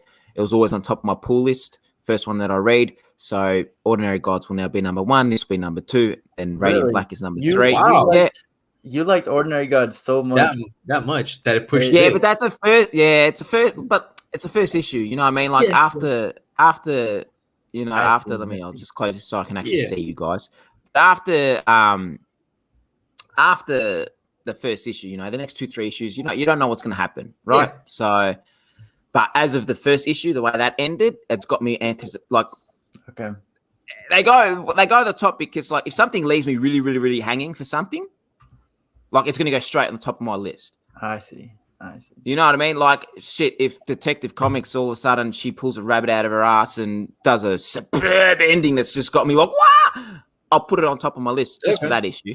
But that will never happen. I thought you were saying like it's your favorite overall, not like your most anticipated, but like your favorite overall. No, my favorites always go at the top. But if like, let's be honest, like 30 comics, you're not going to get 30 anticipating endings. You know what I mean? Like if something's got a really, really good ending, that's going to go at the top. Okay. But it has to be like a really, really good ending. And Ordinary Gods was that really, really good ending. I think that you're gonna enjoy issue number 2. I really do think that you're gonna enjoy it. So I just love like these spoilers. Oh fuck, issue 2's out. I can spoil number 1. Man, when the son when the sister just fucking goes berserk at the end. I was like, nowhere. Out of nowhere, man. You just flip the page and I'm like, what the? Yeah, I thought I skipped the page. I was like, oh shit. Fuck. That's what I thought. I'm like trying to run the page together. Like I did the same thing. I did the same thing. I was like, what the fuck is going on here? Yep. And then when they're like, it's just like, fuck, so this guy's obviously a god. And oh, man, I just love it. I love it. I love the fact that they don't know they're gods and they've got to be told that they're like, you know, shown how. It's interesting, man. It's interesting. I don't know how long you could go for it, but it's interesting. Well look, the only thing that I want to mention about this though is that I think they can go fucking far with this, and that's because and that's because the whole idea of this other world and all of the kingdoms that make up this other world, we could have so many storylines exploring each of the kingdoms and the one trying to take over another conflict. Exactly. The conflict within one kingdom, the conflict between the other kingdoms, exploring really the history or the I don't know, the journey of each of the gods. Like I love the fact that, again, it's a big universe that's already been created. And that's what I mentioned earlier in the show that I love about Kyle Higgins. He seems to just have this knack of taking something and not making it so, what he does is it's not small. He leaves the opportunity for, universes to be very expansive. It's not, he can make his stories be very focused, very just that they revolve around, a certain characters, a certain setting, but like that, it can just spread into all these different areas. This is Kyle Higgins, right? This Kyle Higgins, yeah. His character development is unreal. Yeah. 1 second you're like Robert Kirkman does good character development. Like Firepower's done a really good job. Oh yeah, Oblivion Song is one of his other ones, and yeah, I Oblivion stopped reading Song that is one. gonna be great. And that's coming to a close pretty soon here, right? And it's gonna be a TV show with Jake Gyllenhaal, so that's cool too. Yeah. So. Oh, is it? Yeah. Oh, thank God I got issue 1. I'm guessing that's gonna go up in price. It's been going up if you look it up. Yeah, dude. I was telling Carlos I'm pissed because I had a chance to get like the pink signature one for like $30. And I was like, I don't really care. And now it's just up and up and up. So and I got and I have the super limited only foil, one in existence. It's got everything. I have it and it's awesome. I love that. He's not gonna sell it, but he has it. I'm just not gonna sell it. Nope. I don't sell my comics. Nick, what are you looking forward to? Well, All right. before enjoy Yeah, the yeah. rest of the show, See you, man. guys. I'll speak to you during the chat. I'll make sure I hit leave studio and not end broadcast. And take care, guys. Peace. Adios. See you, man. Okay, so what I'm excited for next week, it's kind of a rather small week for me at least. Is Batman Fear State. This is Alpha. Yeah. So it's a one shot. It starts off the event. This is the cardstock cover. One of them. There's a bunch of covers. This is obviously has Peacekeeper 01 on it. I'm obviously besides Dark Ages, which I'm super excited about. I'm excited about this because this is the first real crossover DC's done at all since Infinite Frontier started. Since Future State and Death Metal, this is the first crossover event that DC's done.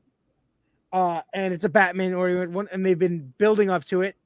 There's been a lot of issues building this and getting towards this, and hopefully that this event steers everything away from what we know in Future State. Does this have to do with the magistrate or what? Yes. What is it? Yeah. Okay. Yeah. I don't know if you've been reading the Batman title. I haven't really, to be honest. I need to catch up on a lot of that stuff. The only Batman stuff that I'm reading is Nightwing and Robin. Okay, so I don't know. I don't think Robin's gonna tie in, but Nightwing's gonna tie in. Yeah. Oh, man. Harley Quinn, Catwoman, Detective. I'm pretty sure Urban Legends. And a bunch of one shots too, like Yes, like this one, right? But instead of doing weird ones, they're using the Secret Files title to do that. That's right. Which I think is an interesting way to do it because you already have this random title that's giving you extra issues of characters, like spotlight issues, like when Marvel used to do Marvel Spotlight or Avengers Spotlight. It's kind of in that vein.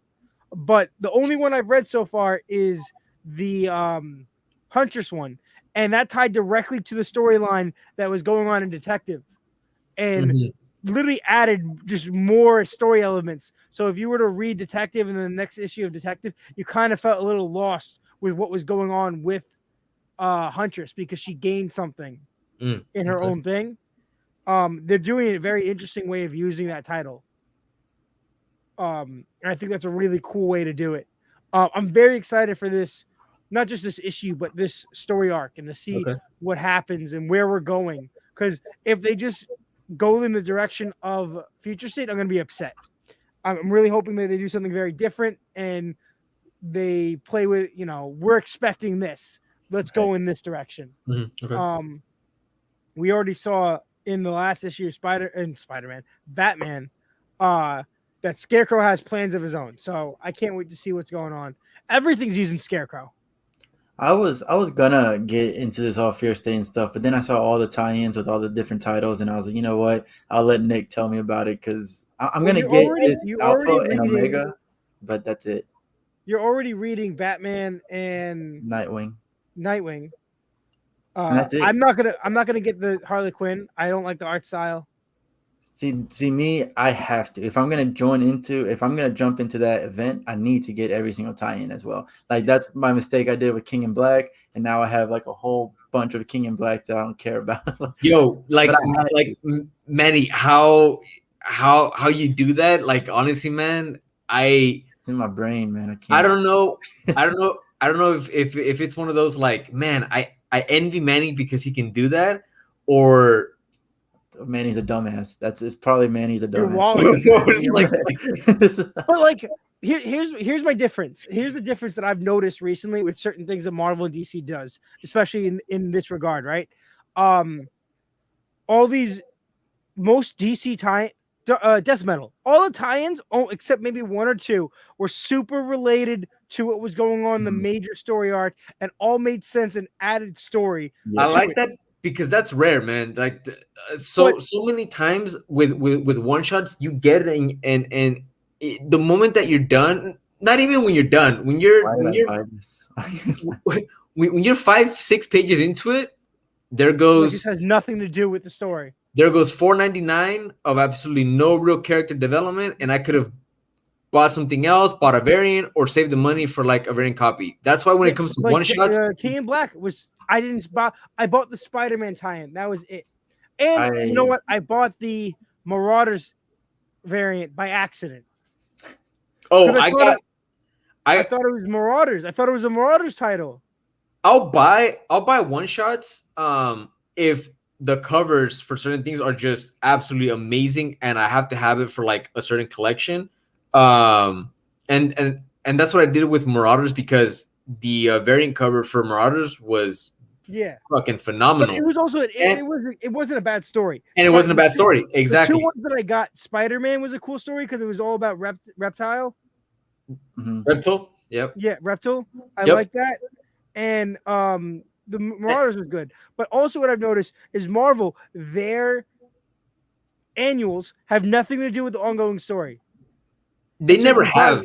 That's really I know they haven't. They never have. to do a better job of that story arc. They used to that story arc that they would do through the annuals was more hyped, more important, more cared about. They're doing no advertising. There's not a single ad for Infinite Destinies at all in any comic.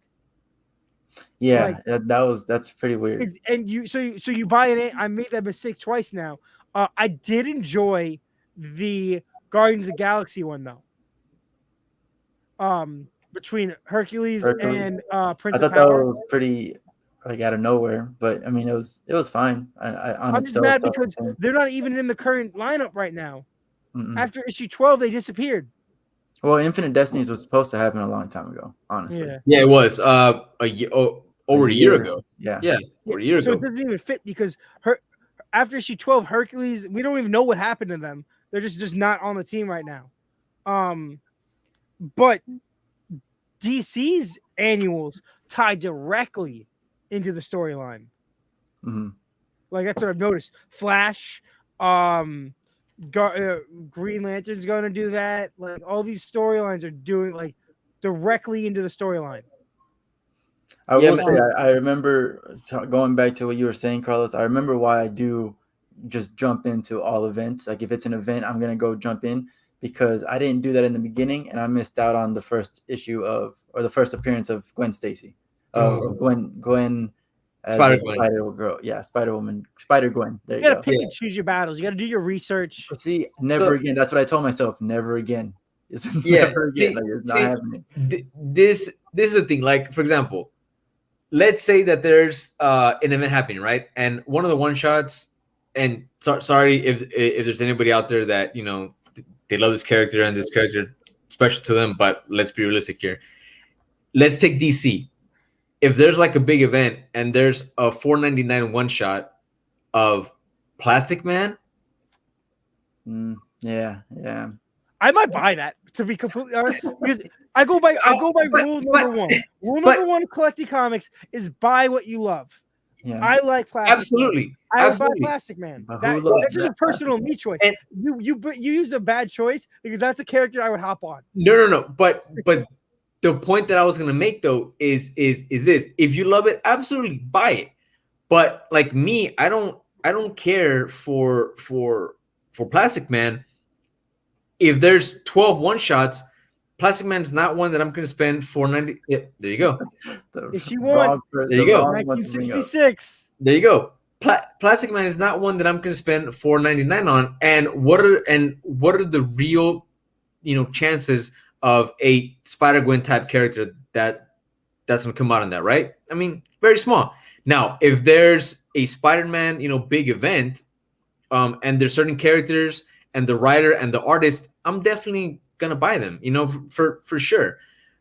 But when there's a wide, event happening and there's 14, 15 one-shots, I really just go by who are the characters that are involved in this, who's the writer, and who's the artist.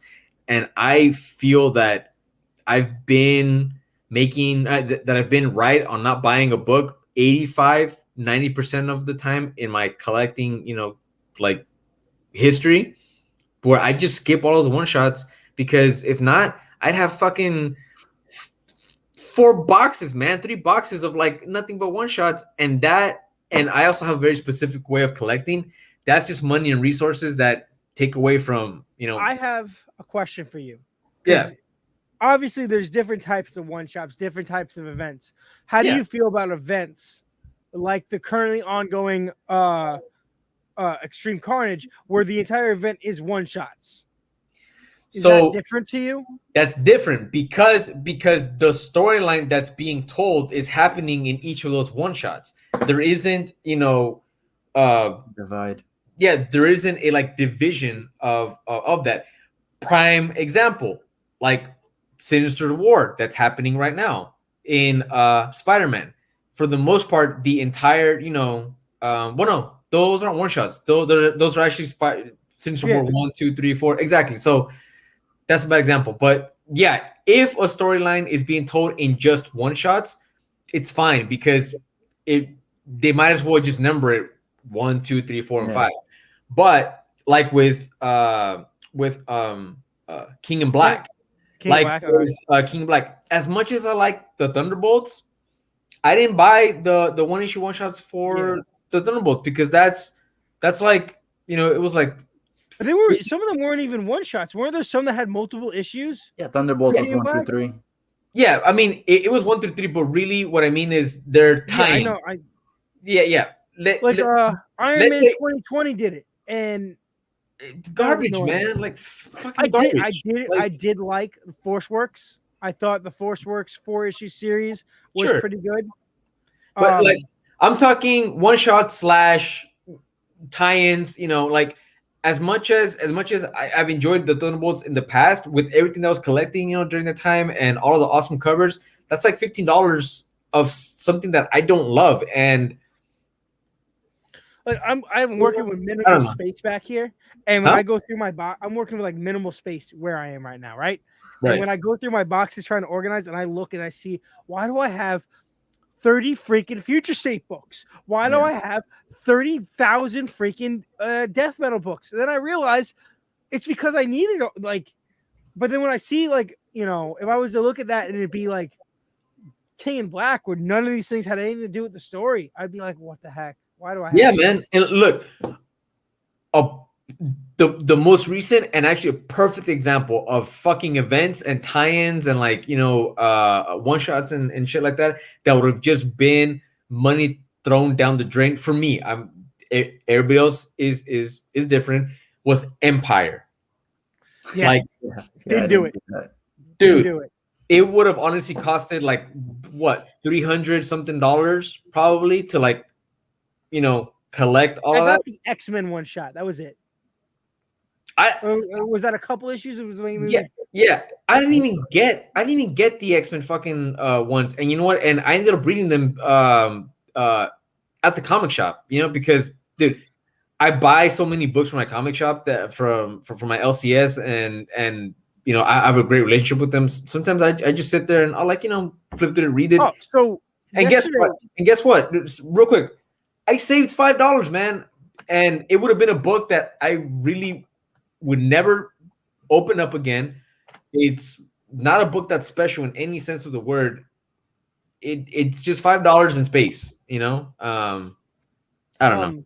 But that reminds me, yesterday during my comic review, during my live stream, I had a guy come on, a new follower, and he asked me a really important question that made me think directly of you, things that I've learned. Because I've learned a lot from you, Carlos, like about collecting and like the proper ways to do it. The way that that you're not gonna be like, oh shit, I'm broke. Oh, thanks, man. Appreciate it. No, you're just very smart about everything, and I learned a lot. And I told him, he was like, "What's the best way to get into comics?" And I was like, "You gotta find where your local shops are. You gotta feel them out, and that's your base thing. Is you gotta build a relationship. You have to come in, you have to trust them. They are your go-to. What's going on and what's happening. You need to have this basis with you, because if something sucks, my cop and I'm gonna get it, or it's an iffy title that I might get it, they'll throw it in my pull list and tell me, hey, we don't know if you're gonna like this. I read it yesterday, it was shit. Like, that's your thing. Those are the people that are gonna protect you from wasting money. Yeah, if they care about you, if you're loyal to them, they'll be loyal to you if you go to the right shop. Or at least or at least guide you so you can make an informed decision, right? Because your shop can tell you, hey, this is fucking garbage, but it could actually be a great storyline. So that's where you're right. You just got to fill out your shop and see if they've come to understand what your likes are, who your favorite artists are, who your favorite writers are. Yeah. Because for the most part, there's a profile. If you like a certain, kind of writer and you follow, you might have missed it. You might have been looking through the previews and stuff and missed that this is coming out. Exactly. Or they changed the date on something. And a big thing of collecting is that you're gonna miss stuff. Yeah, you are going to miss something. Yeah, and look, one way or another. My shop knows is on point and cares about you the way you care about them. That's the best thing. Yeah, my shop knows, and not gonna put anybody on blast because every writer and every artist, I feel they do put hard work in it. Like it's not. If it was easy, everybody would be a comic writer, right, and an artist. I mean, these are skills that you have to acquire, and they should be respected.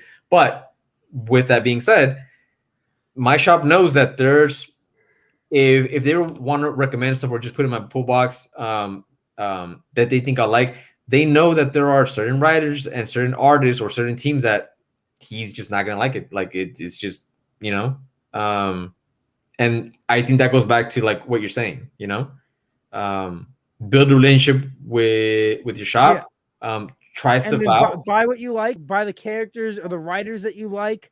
Yep. If there's something you want to read and it's 15 issues in, buy a trade, catch up. Don't get discouraged. Like, oh, it's it's on issue 56. I don't know what's going on. Yeah. It's not that hard to catch up. And let your shop know, like, really, hey, I legitimately enjoyed this. Like, this was awesome. Have a conversation. There's been times where I'm in my comic shop for 2 hours just having a conversation.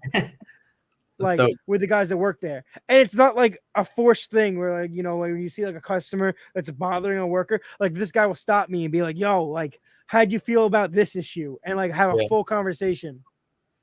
I think it's wonderful how easily you guys jump off of the topic and just stay there. And he brought you something. guys don't even know that you're off topic, and like y'all just go off the path and just went on this new path, and you don't even realize that you're just like, yeah, we're still on our way to Oz. And like we're just fucking going, and I'm just here watching, just like I wonder if they will ever like. Really I was about to say, with that, Manny, you're only gonna grab the main issues for Fear State. See, I forgot because we're so far from the path. I remembered. I was gonna bring it back eventually. I remember. No, I'm gonna get Alpha and Omega, and then I'm gonna get Batman. And then the Batman issues. You're not reading Detective, right? No, not at all. Like, not even. I haven't read Detective since the Men of Monsters or something like that. Well, I'm sorry. There's fireworks, so if you hear that, I'm really sorry. Really? God only knows. God only knows what's going on. August? I live by a beach, so. Okay, that makes sense. Like a town park. Yeah. Gotcha. But Manny, bring it back. What are your picks so that we could? What you excited for next week? So like Nick, you're gonna be mad about my next week, and Carlos, you're not even caught up yet. Did you change your mind? Yeah, I changed it.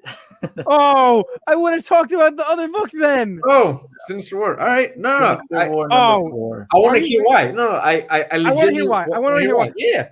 Basically, you read this issue of Spider-Man, so that's probably why you're excited. Exactly. So like Sinister War number 3, it was more like a filler episode kind of thing, and that's what's happening right now. Like, I am not a fan of Nick Spencer of any sort at the moment.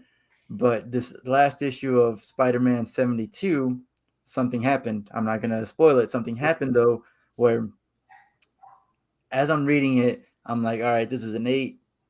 Ash. This is a 4. This is a 2. And I ended up, this is a 6, but basically. Very roller coaster. This sounded like a very roller coaster emotion. Awful. Exactly. It was an awful you're flipping through the pages, and I'm assuming it's like I have it, but I don't remember. It's just a standard 399 32-page comic, right? Yep.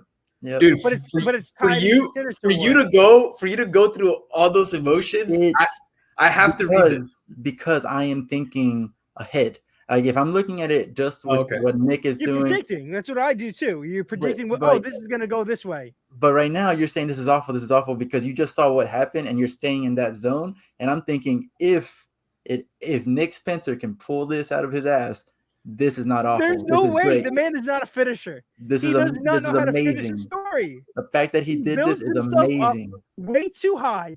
He needs to be more realistic of his expectations. And I'm Don't- telling you, I am don't not a build him fan. out I enough am not a and he fan can't of Nick jump the Spencer. landing. I understand this. I am not a fan of him. I understand that he's got his faults. So you know he's gonna ruin it. You're gonna feel But he really, has, really shitty he's about a the name that you know because he has done it before. He's a name that you know because he is successful. So if he can pull it out and this comes out on top, then what just happened was amazing.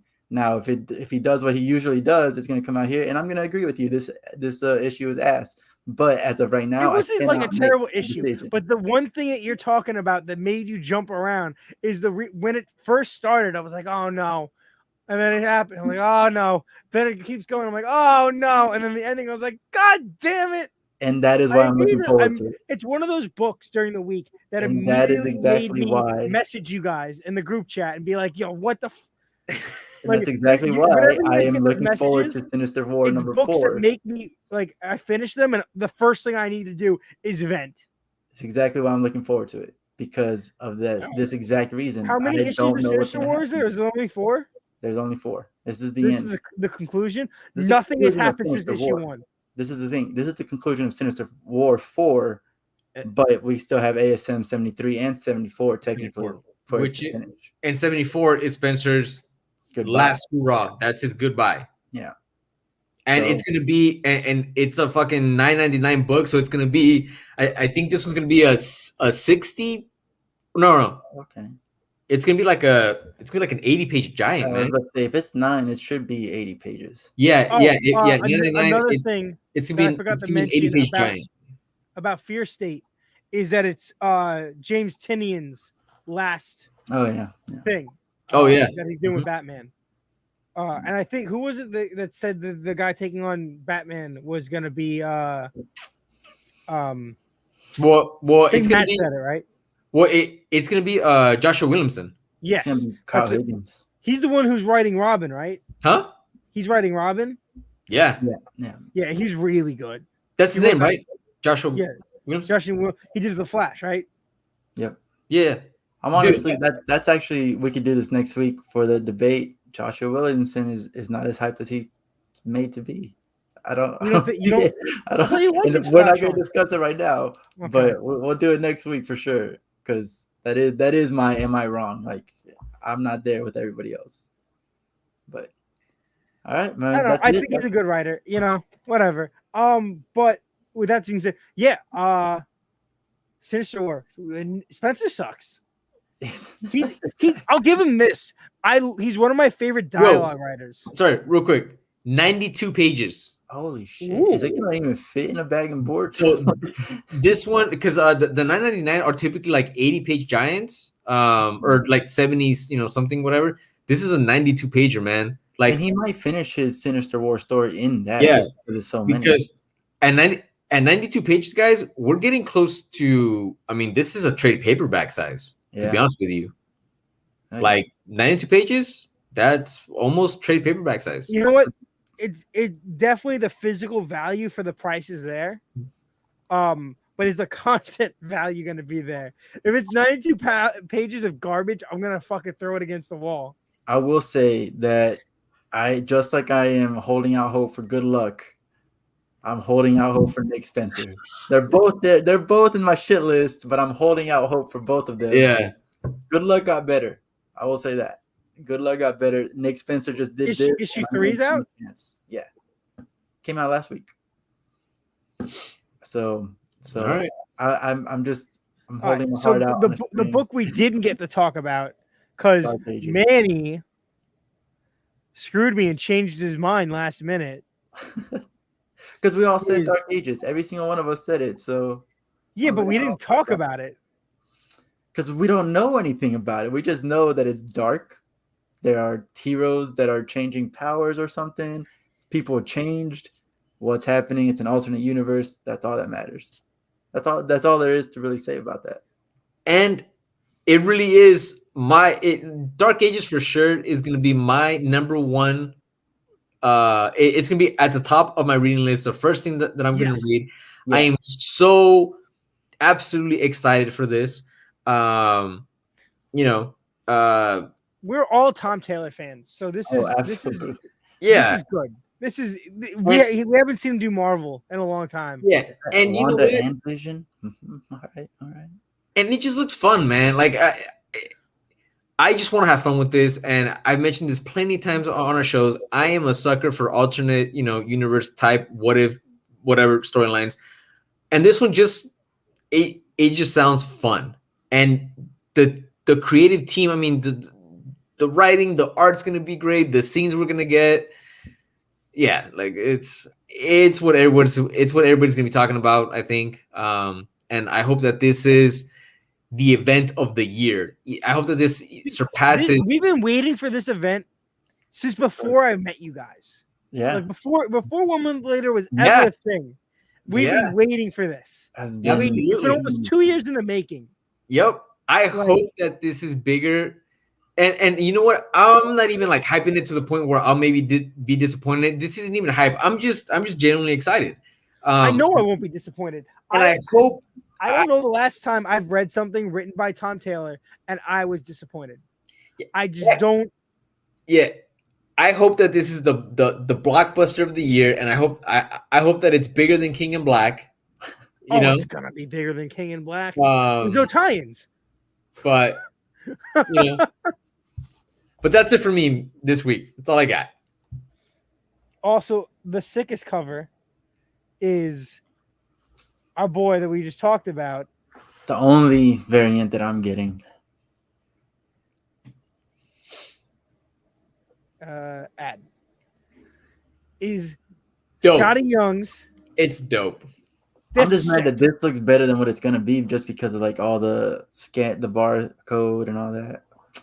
I wish it would stay like this, the way it is right now. Yeah, you're right. But the barcode's probably gonna be where the Marvel symbol is. Yeah, bottom left. Hopefully. It's so nice. I hope they make a toy out of this, because like that's awesome. Like a statue? I have this little thing right here. Oh, that's so cool. Yeah. Oh my god, that's literally like the same idea. That's so cool. So I love Scotty. Dude, I love Scotty Young stuff. It's just so everything he puts out is just so much fun. Yep.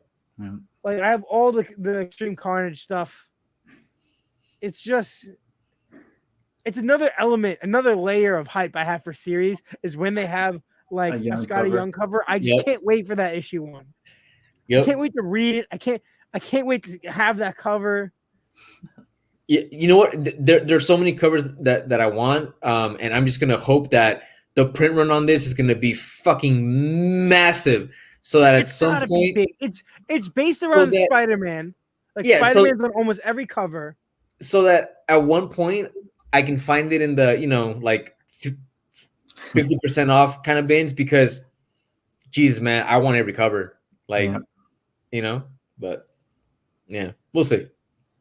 Yeah, I definitely think I didn't put it as my most anticipated next week, because originally Manny said he was gonna put it there, so I was gonna let him get it. But it's up there. Fair State for DC, and Dark Ages for Marvel. Yeah, very excited. Lots of cool stuff going on. I am excited for Sinister War. I don't know. The last 2-3 issues have all just been one continuous scene.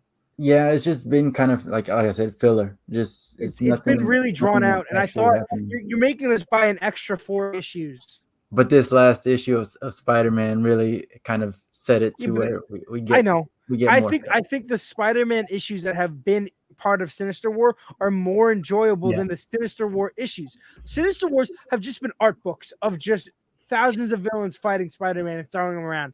Nothing has happened to show you how overwhelmed Spider-Man is at the moment. Yeah, but his costume isn't even that messed up. Like he's not even that like he's like, oh my ribs, bro, your costume's fully intact. Your mask isn't falling off. You're like, oh, and then you don't need to rip your costume to get hit hard, man. What? Like you don't need to have a ripped costume to get really hit hard, man. I mean, I'm telling you, I punch you in the stomach one time, your shirt's gonna be fine. No, but but you're gonna he be had down. like the sling. He like wrapped himself in webbing, right? Yeah. But then everything else, then he's flying across, fighting people. Then he's like, oh, and then he's fighting people. Like That's what is literally it? what Are I you said are you about tired Spider-Man. or are you ready to go? Because in Sinister War 3, he's talking about how tired he is, but in Amazing Spider-Man, he's jumping around. Like so, there's like some continuity issues there. But Yeah, there's definitely something. I don't know. It's fun. It is a fun read. My problem with him is that what the heck is going on? yeah, and that's what we're gonna find out. I'm excited. I do, like I said before, he's one of my favorite dialogue guys. I like his dialogue. Mhm. His dialogue is witty, it's fun, it's entertaining. He writes different characters very well. Nope. My bad. No, but yeah, no. I mean, with that, I just want to say I do like this new format. What do you guys think about like this little It's fun. step by step? Fun. Cool. I hope our watchers, if we have any, I hope they like it. And if you have any comments, let us know. Other than that, that's pretty much our show. So we'll see you guys later. We'll see you.